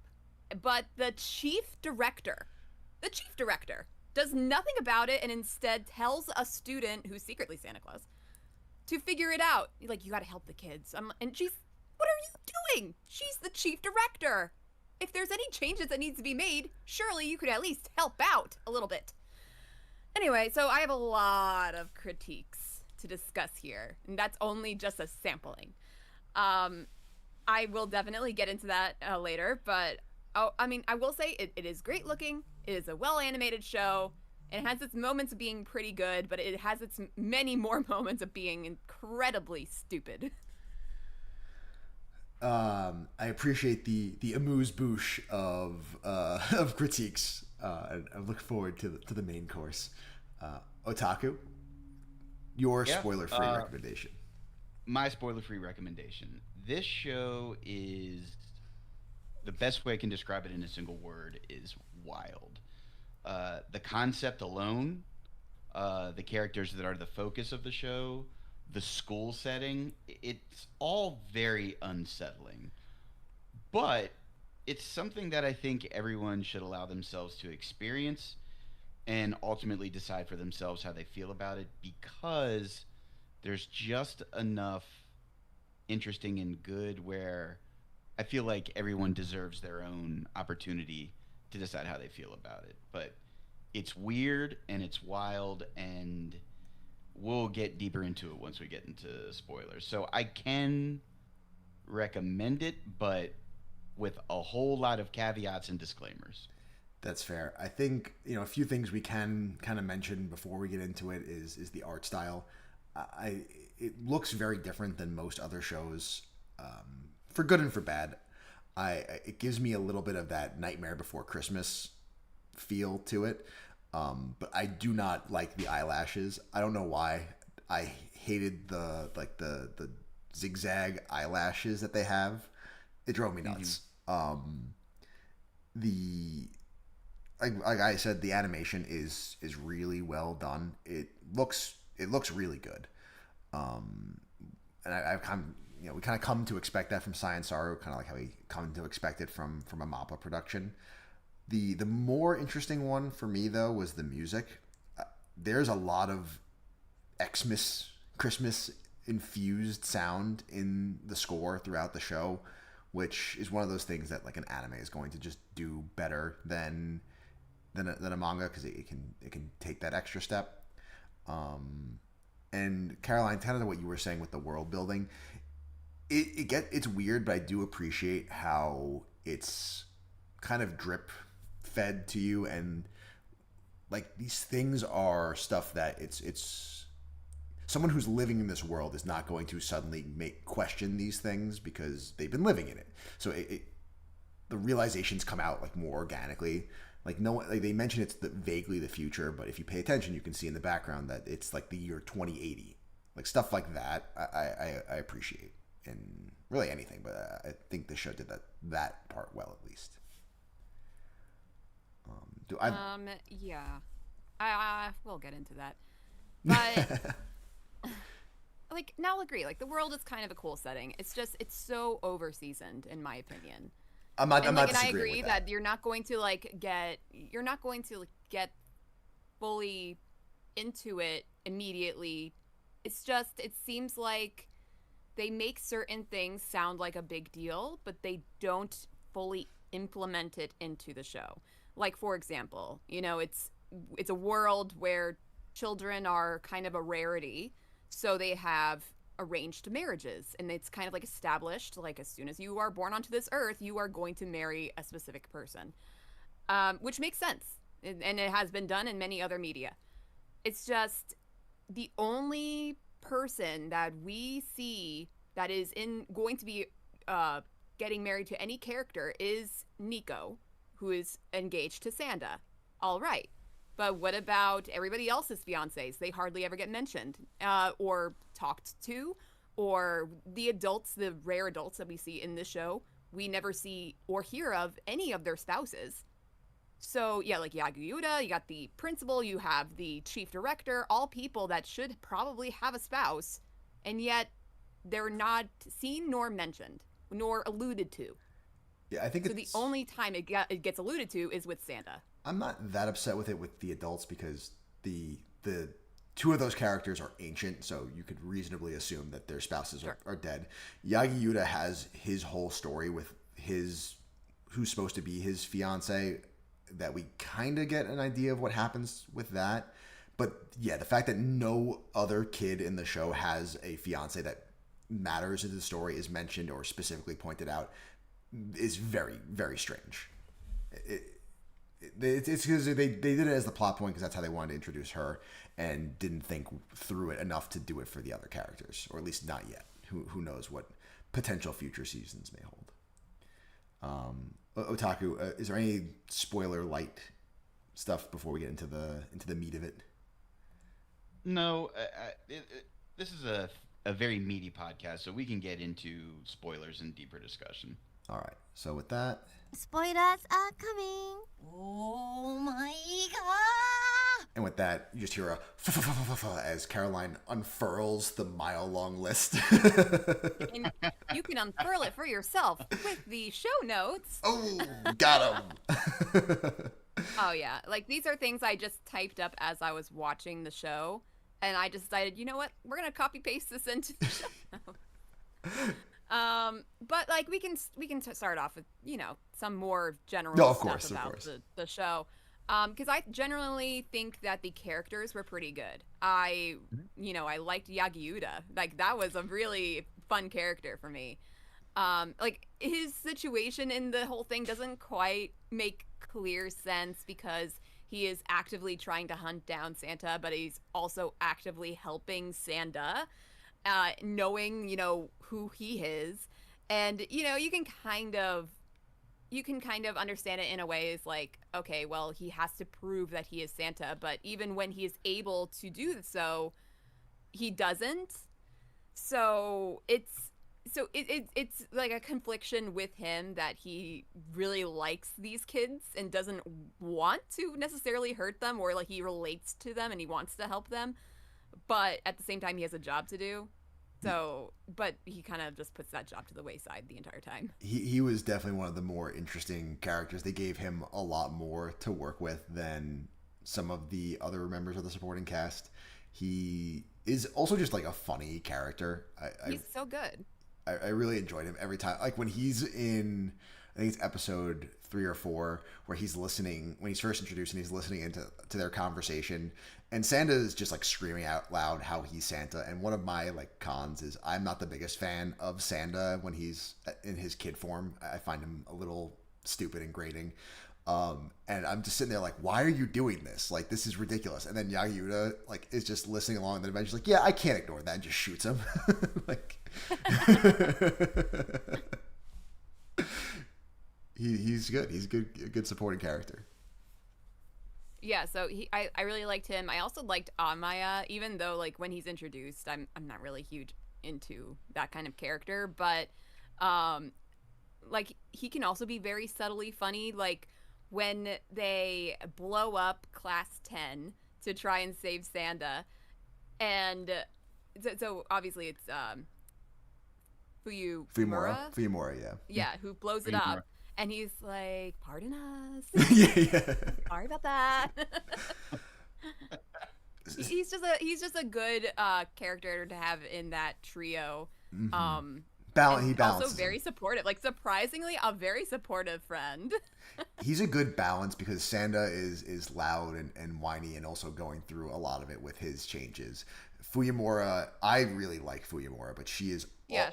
She's all over the place, right? She's a little batshit crazy in both ways, in the sense that she's gonna go and blow shit up just because she's gonna stab her classmate on the off chance that he becomes Santa Claus. But she's also very childish and naive, and a lot of these like rules and customs in the world, I like how she breaks basically all of them all the time. Like, she's like the exception to pretty much all the rules. But you need someone more grounded like Amaya, like to be like, no, this is not normal. Like, it's not normal for me to be shooting my friend as training. It's not normal for us to blow up classrooms. Like, what about my mental health? What about me? Also, I appreciate that the Fuyumura is appropriately the most Tim Burton looking character in this show. Full stop. Yeah, she gives full Tim Burton vibes. She's pretty much just a female human version of Legoshi. Like, yes, you can tell that it's very heavily Beastars influenced. And I think one thing that I appreciated about the majority of the characters, as hyper fixated on age as the show is in some creepy ways, it does kind of delve into the adolescent psyche in the different conflicts that could pop up as they age. And I agree with you, Caroline, in your notes that some of the stuff that it harps on as about like getting out of puberty is fucking weird and doesn't make any sense. But just the emotional inconsistency and the roller coaster that, you know, Fuyumura goes through, that Sanda goes through, as you kind of get deeper insights into their psyche, I think is pretty spot on for just how crazy life was when we were adolescents. Which So I think it does a good job of that. But for the most part, it's still just a fucking insane place to be. And Yeah. that is a question know. that I would want to posit. Right? Is we are all three adults at varying, we're at varying stages of adulthood.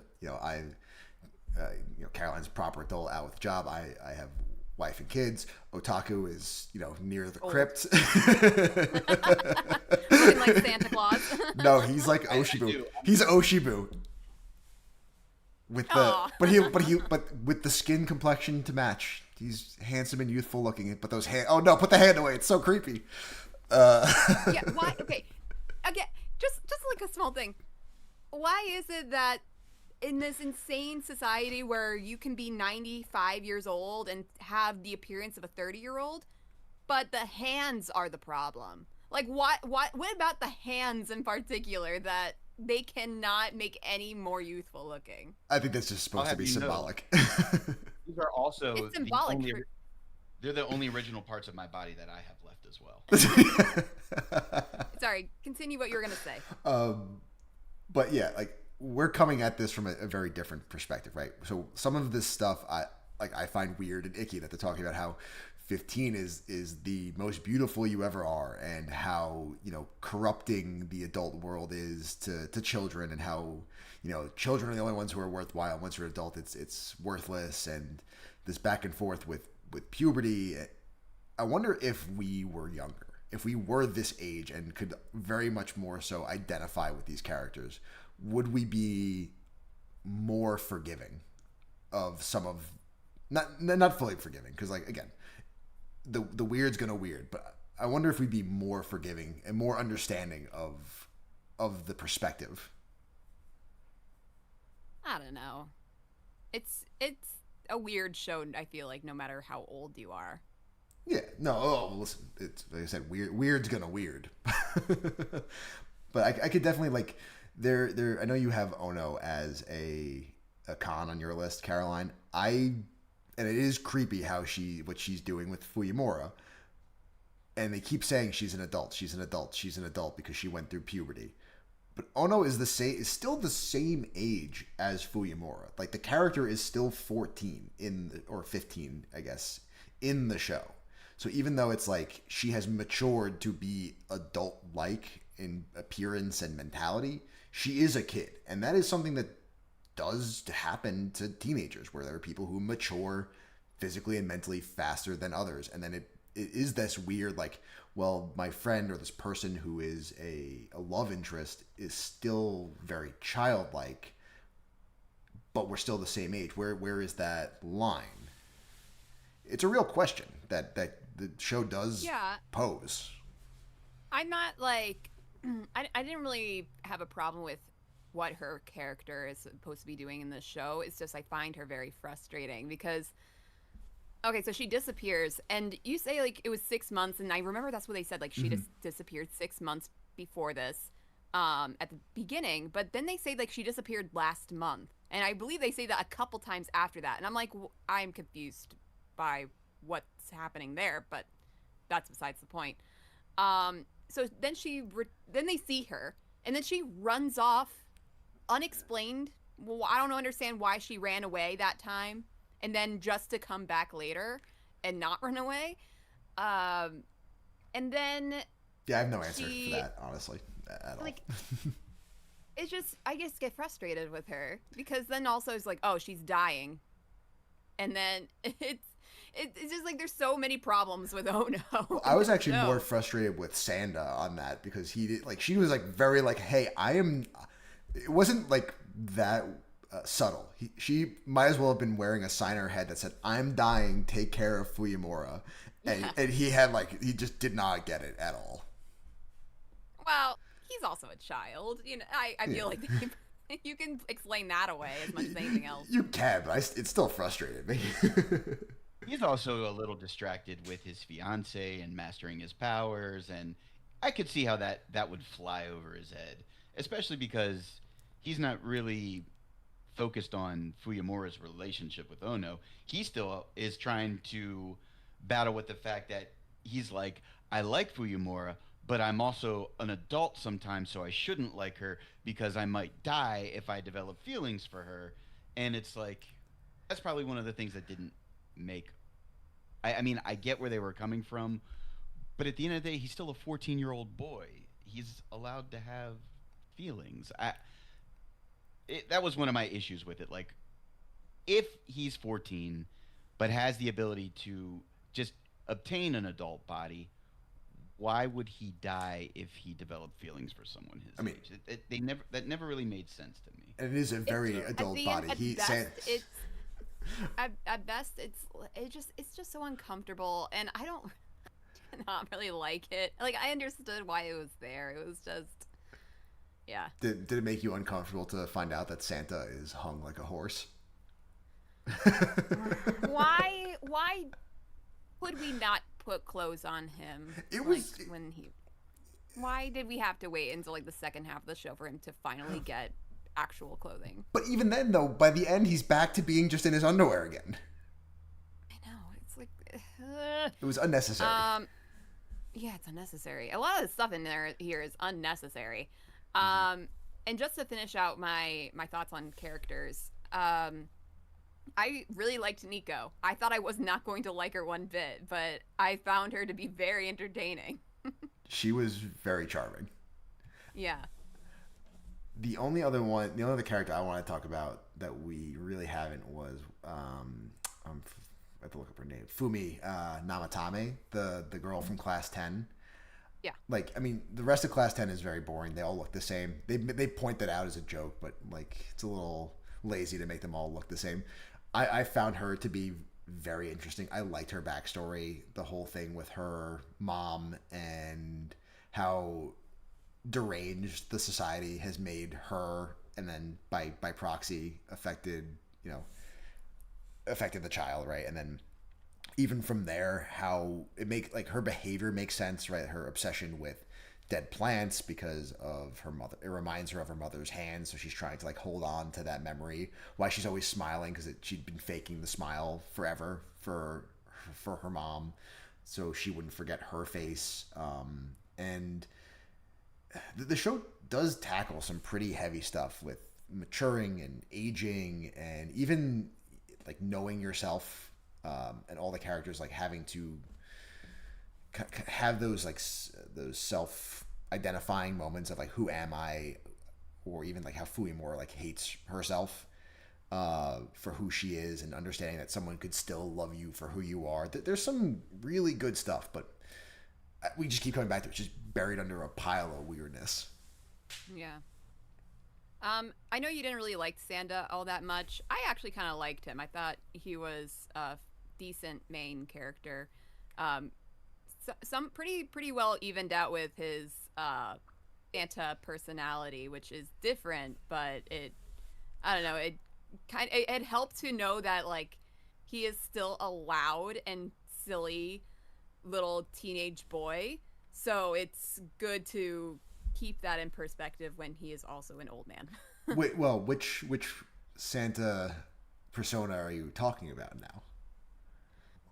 Okay, so the Santa personas, I don't get it because they all seem the same to me. They're the same. Like, they're the same. Yeah. I'm sorry.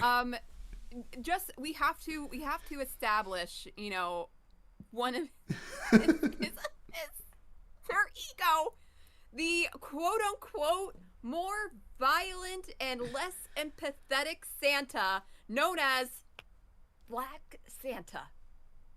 They could not have come up with anything else. And the Dragon Ball Super memes. They literally go through like, do you know of any other color that Santa's associated with? They could have kept everything the same and made him Green Santa. Could have just called him Dark Santa. That too. That's also true. Like, come on. I will say. I know. Yeah, no. The persona stuff made no sense, especially because it did not matter by the end at all. It was his personality is consistent between all of them, so I don't quite understand what they were getting at. It was interchangeable. It made, for such a big deal they made of it, it was pointless. Agreed.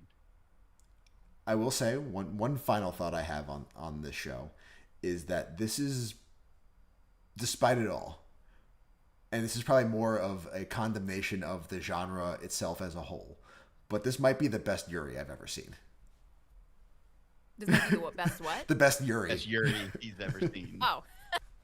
And again, that's more of a condemnation of probably the Yuri genre itself than a praise of this show, but I do very Especially much. considering Fuyumura has not established that she really does have romantic feelings for Ono.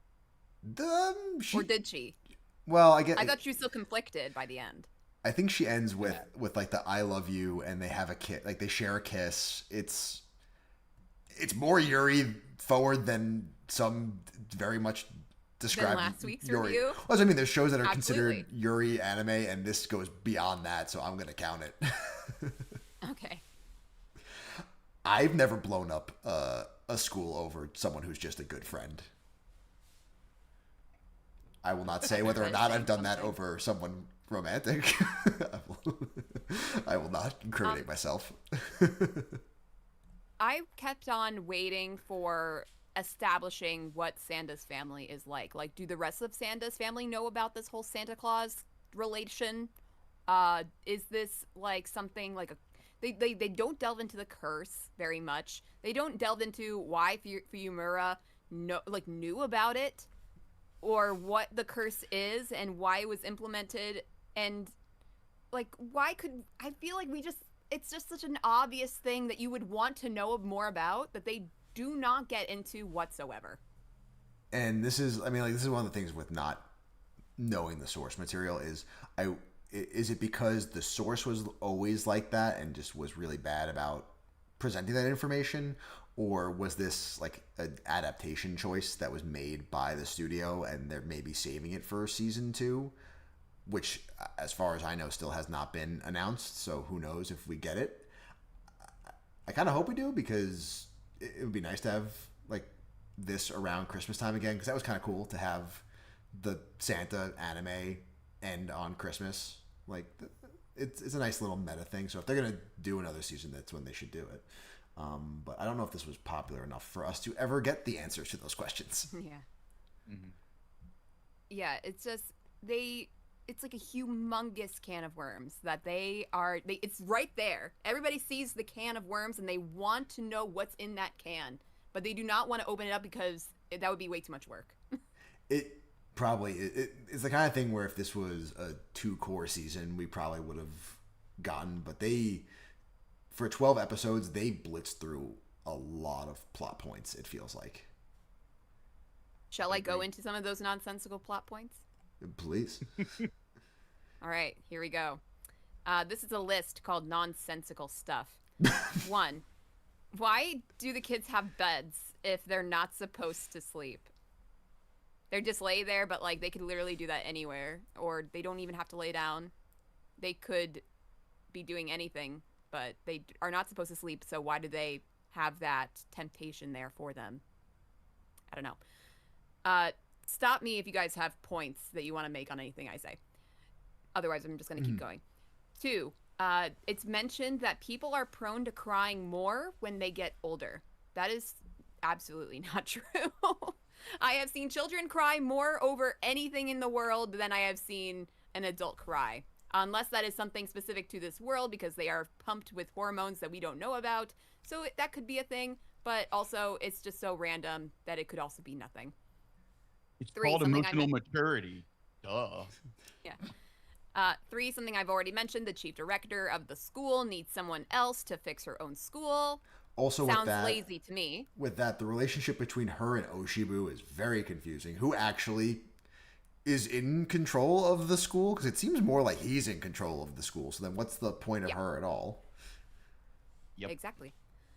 Next, why did Ono run away the first time they found her? Already said that. Santa's lethal wounds do heal, but he needed to be patched up from scratches from falling into bushes.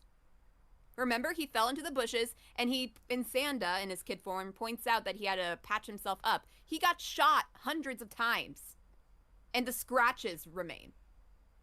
Okay. and then he said it himself, like, oh, the minor wounds heal pretty much instantly, but the longer ones leave marks. I'm like, okay, well then where are the bullet holes, kid? Okay. Black Santa, I've already mentioned that. If I tell her my name is Santa, so quote unquote, if I tell her my name is Sanda, then it will be totally obvious that I am Santa Claus. No, people have been shouting the name Sanda at you constantly. And also, nobody else makes that connection, but you're worried about this for like this one time.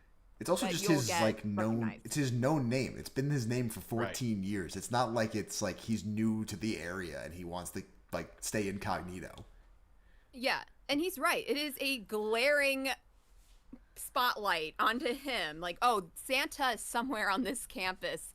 I wonder who it could be. The kid whose name is Sanda.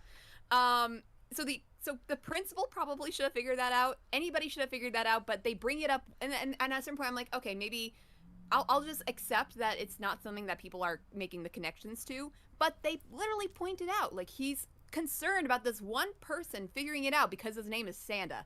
So that just makes it so much worse. Next up, if people are getting married is required, then why do we hear about nobody's wives or fiancés except for Nico? So already said that. With that, you do see Yagiuda like drop the ball with his girlfriend or fiance, whatever. I thought that was just a random crush. Well, not his fiance. I guess they don't specify. There's two thoughts. One, it could be before that law was instituted, is also possible.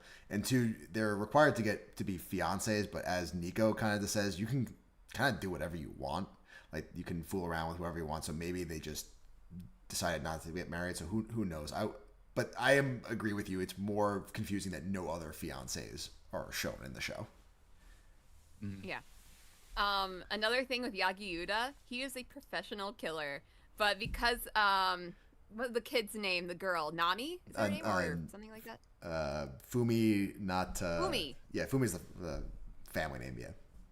Yeah. So Fumi, he's pointing his gun at her, but because she's a child, he says that he cannot shoot a target that's lower than him because he's not used to it. You're a professional hitman. What are you talking about?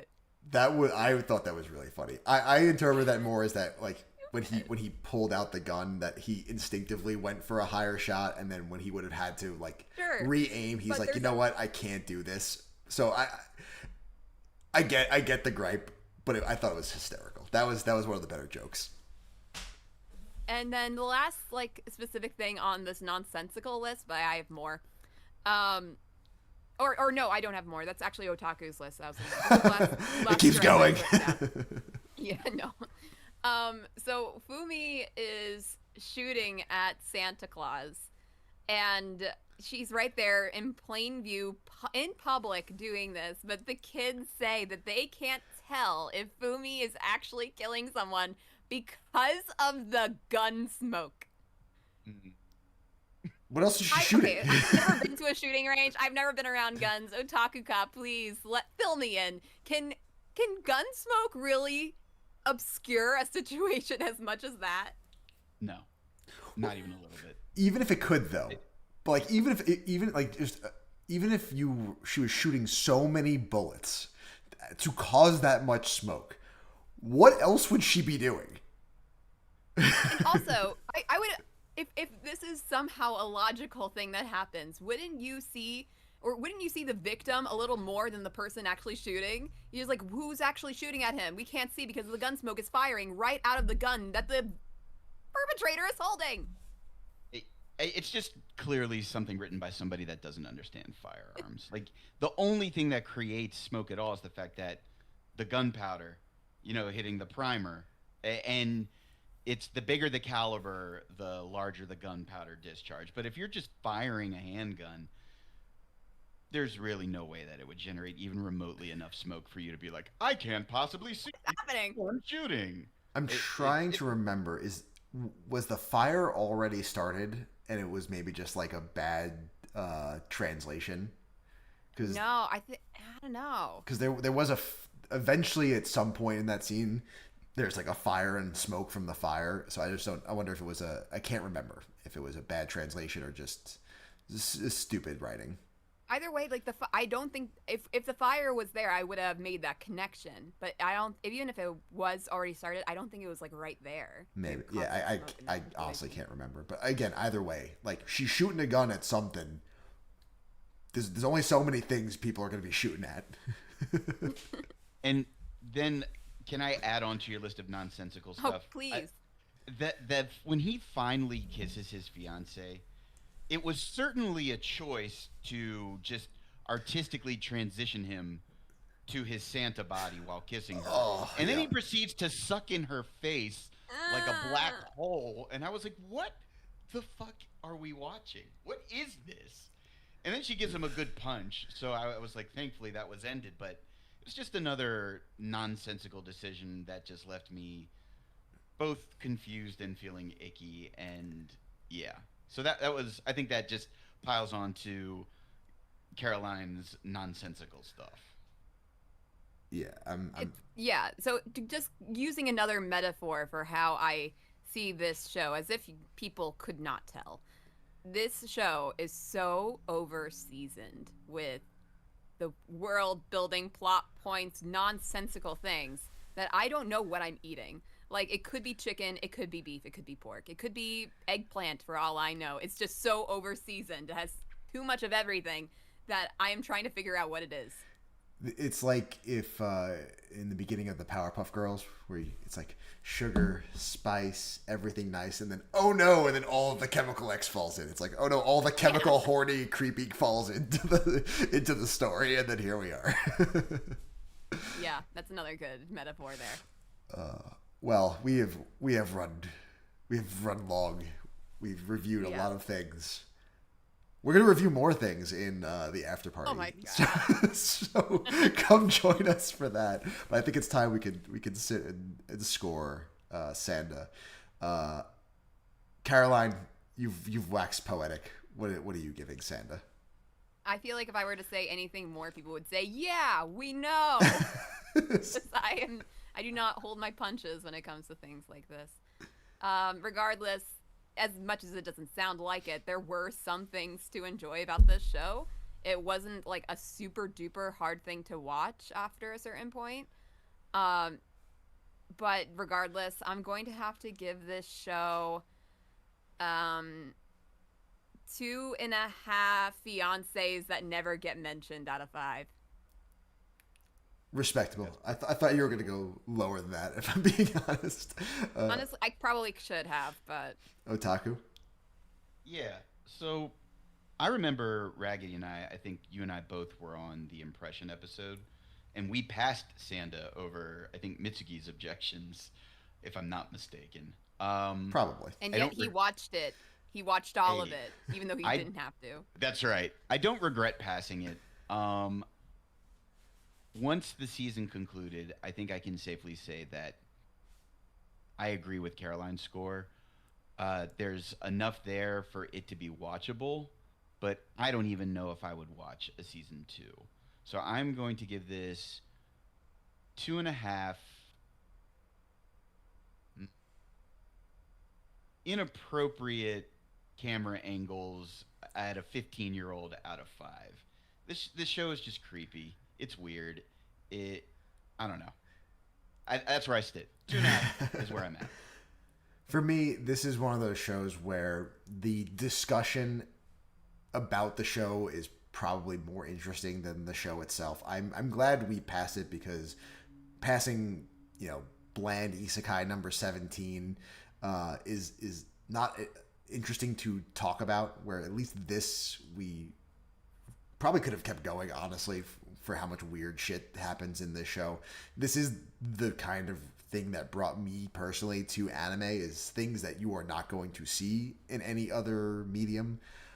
The production value is top notch. Science Star does a really good job. That being said, while I do appreciate the stuff it tries to do, it doesn't handle it with the kind of tact it deserves. There's a line when you're talking about subject matter like this, and they are very firmly on the wrong side of that line. I'm going to give this 2.5 dongos that I selfishly ate instead of giving it to my adult crush out of 5. Whew. That was a I would lot. also like to formally apologize for removing my red. You guys kept with the red. I got really hot in this room, so I had to take off my sweatshirt. Your chair is red. It's fine. Actually, wait. Are you wearing black? It looks like you're Black Santa. Oh, it's like a gray. Oh, damn it. All right. Nope. Just for the meme. There you Just go. the red. There Oh you my go. God! I'm Oh. Santa Claus. Well, next time, we're going to be doing impressions. Impressions starts for, man, winter was a banger. Spring has been a banger. The impressions are going to be a banger. So join us for that. Yeah. I believe impressions next week will include season 2 of Doro Hey Doro, a show that I have not finished season 1 of. I'm only it's so 3 good. episodes into it. It's so I am good. overwhelmed, guys. I have had to watch so much shit for this podcast in the last few weeks. And so now we have to get into impressions, which I'm on next week, and I have to finish Doro Hey Doro season 1 just to talk about the few episodes of season 2 that I'll watch on top of everything else, and I am a little stressed over anime. So make sure you tune in next time. That way you can see if Caroline actually watched the episodes she's supposed to watch. But I mean, we'll see. And maybe I'll just have to like let the others handle it. I'll have to see if I can get through it. But with that, we will leave you and hopefully see you in the after party. Bye-bye.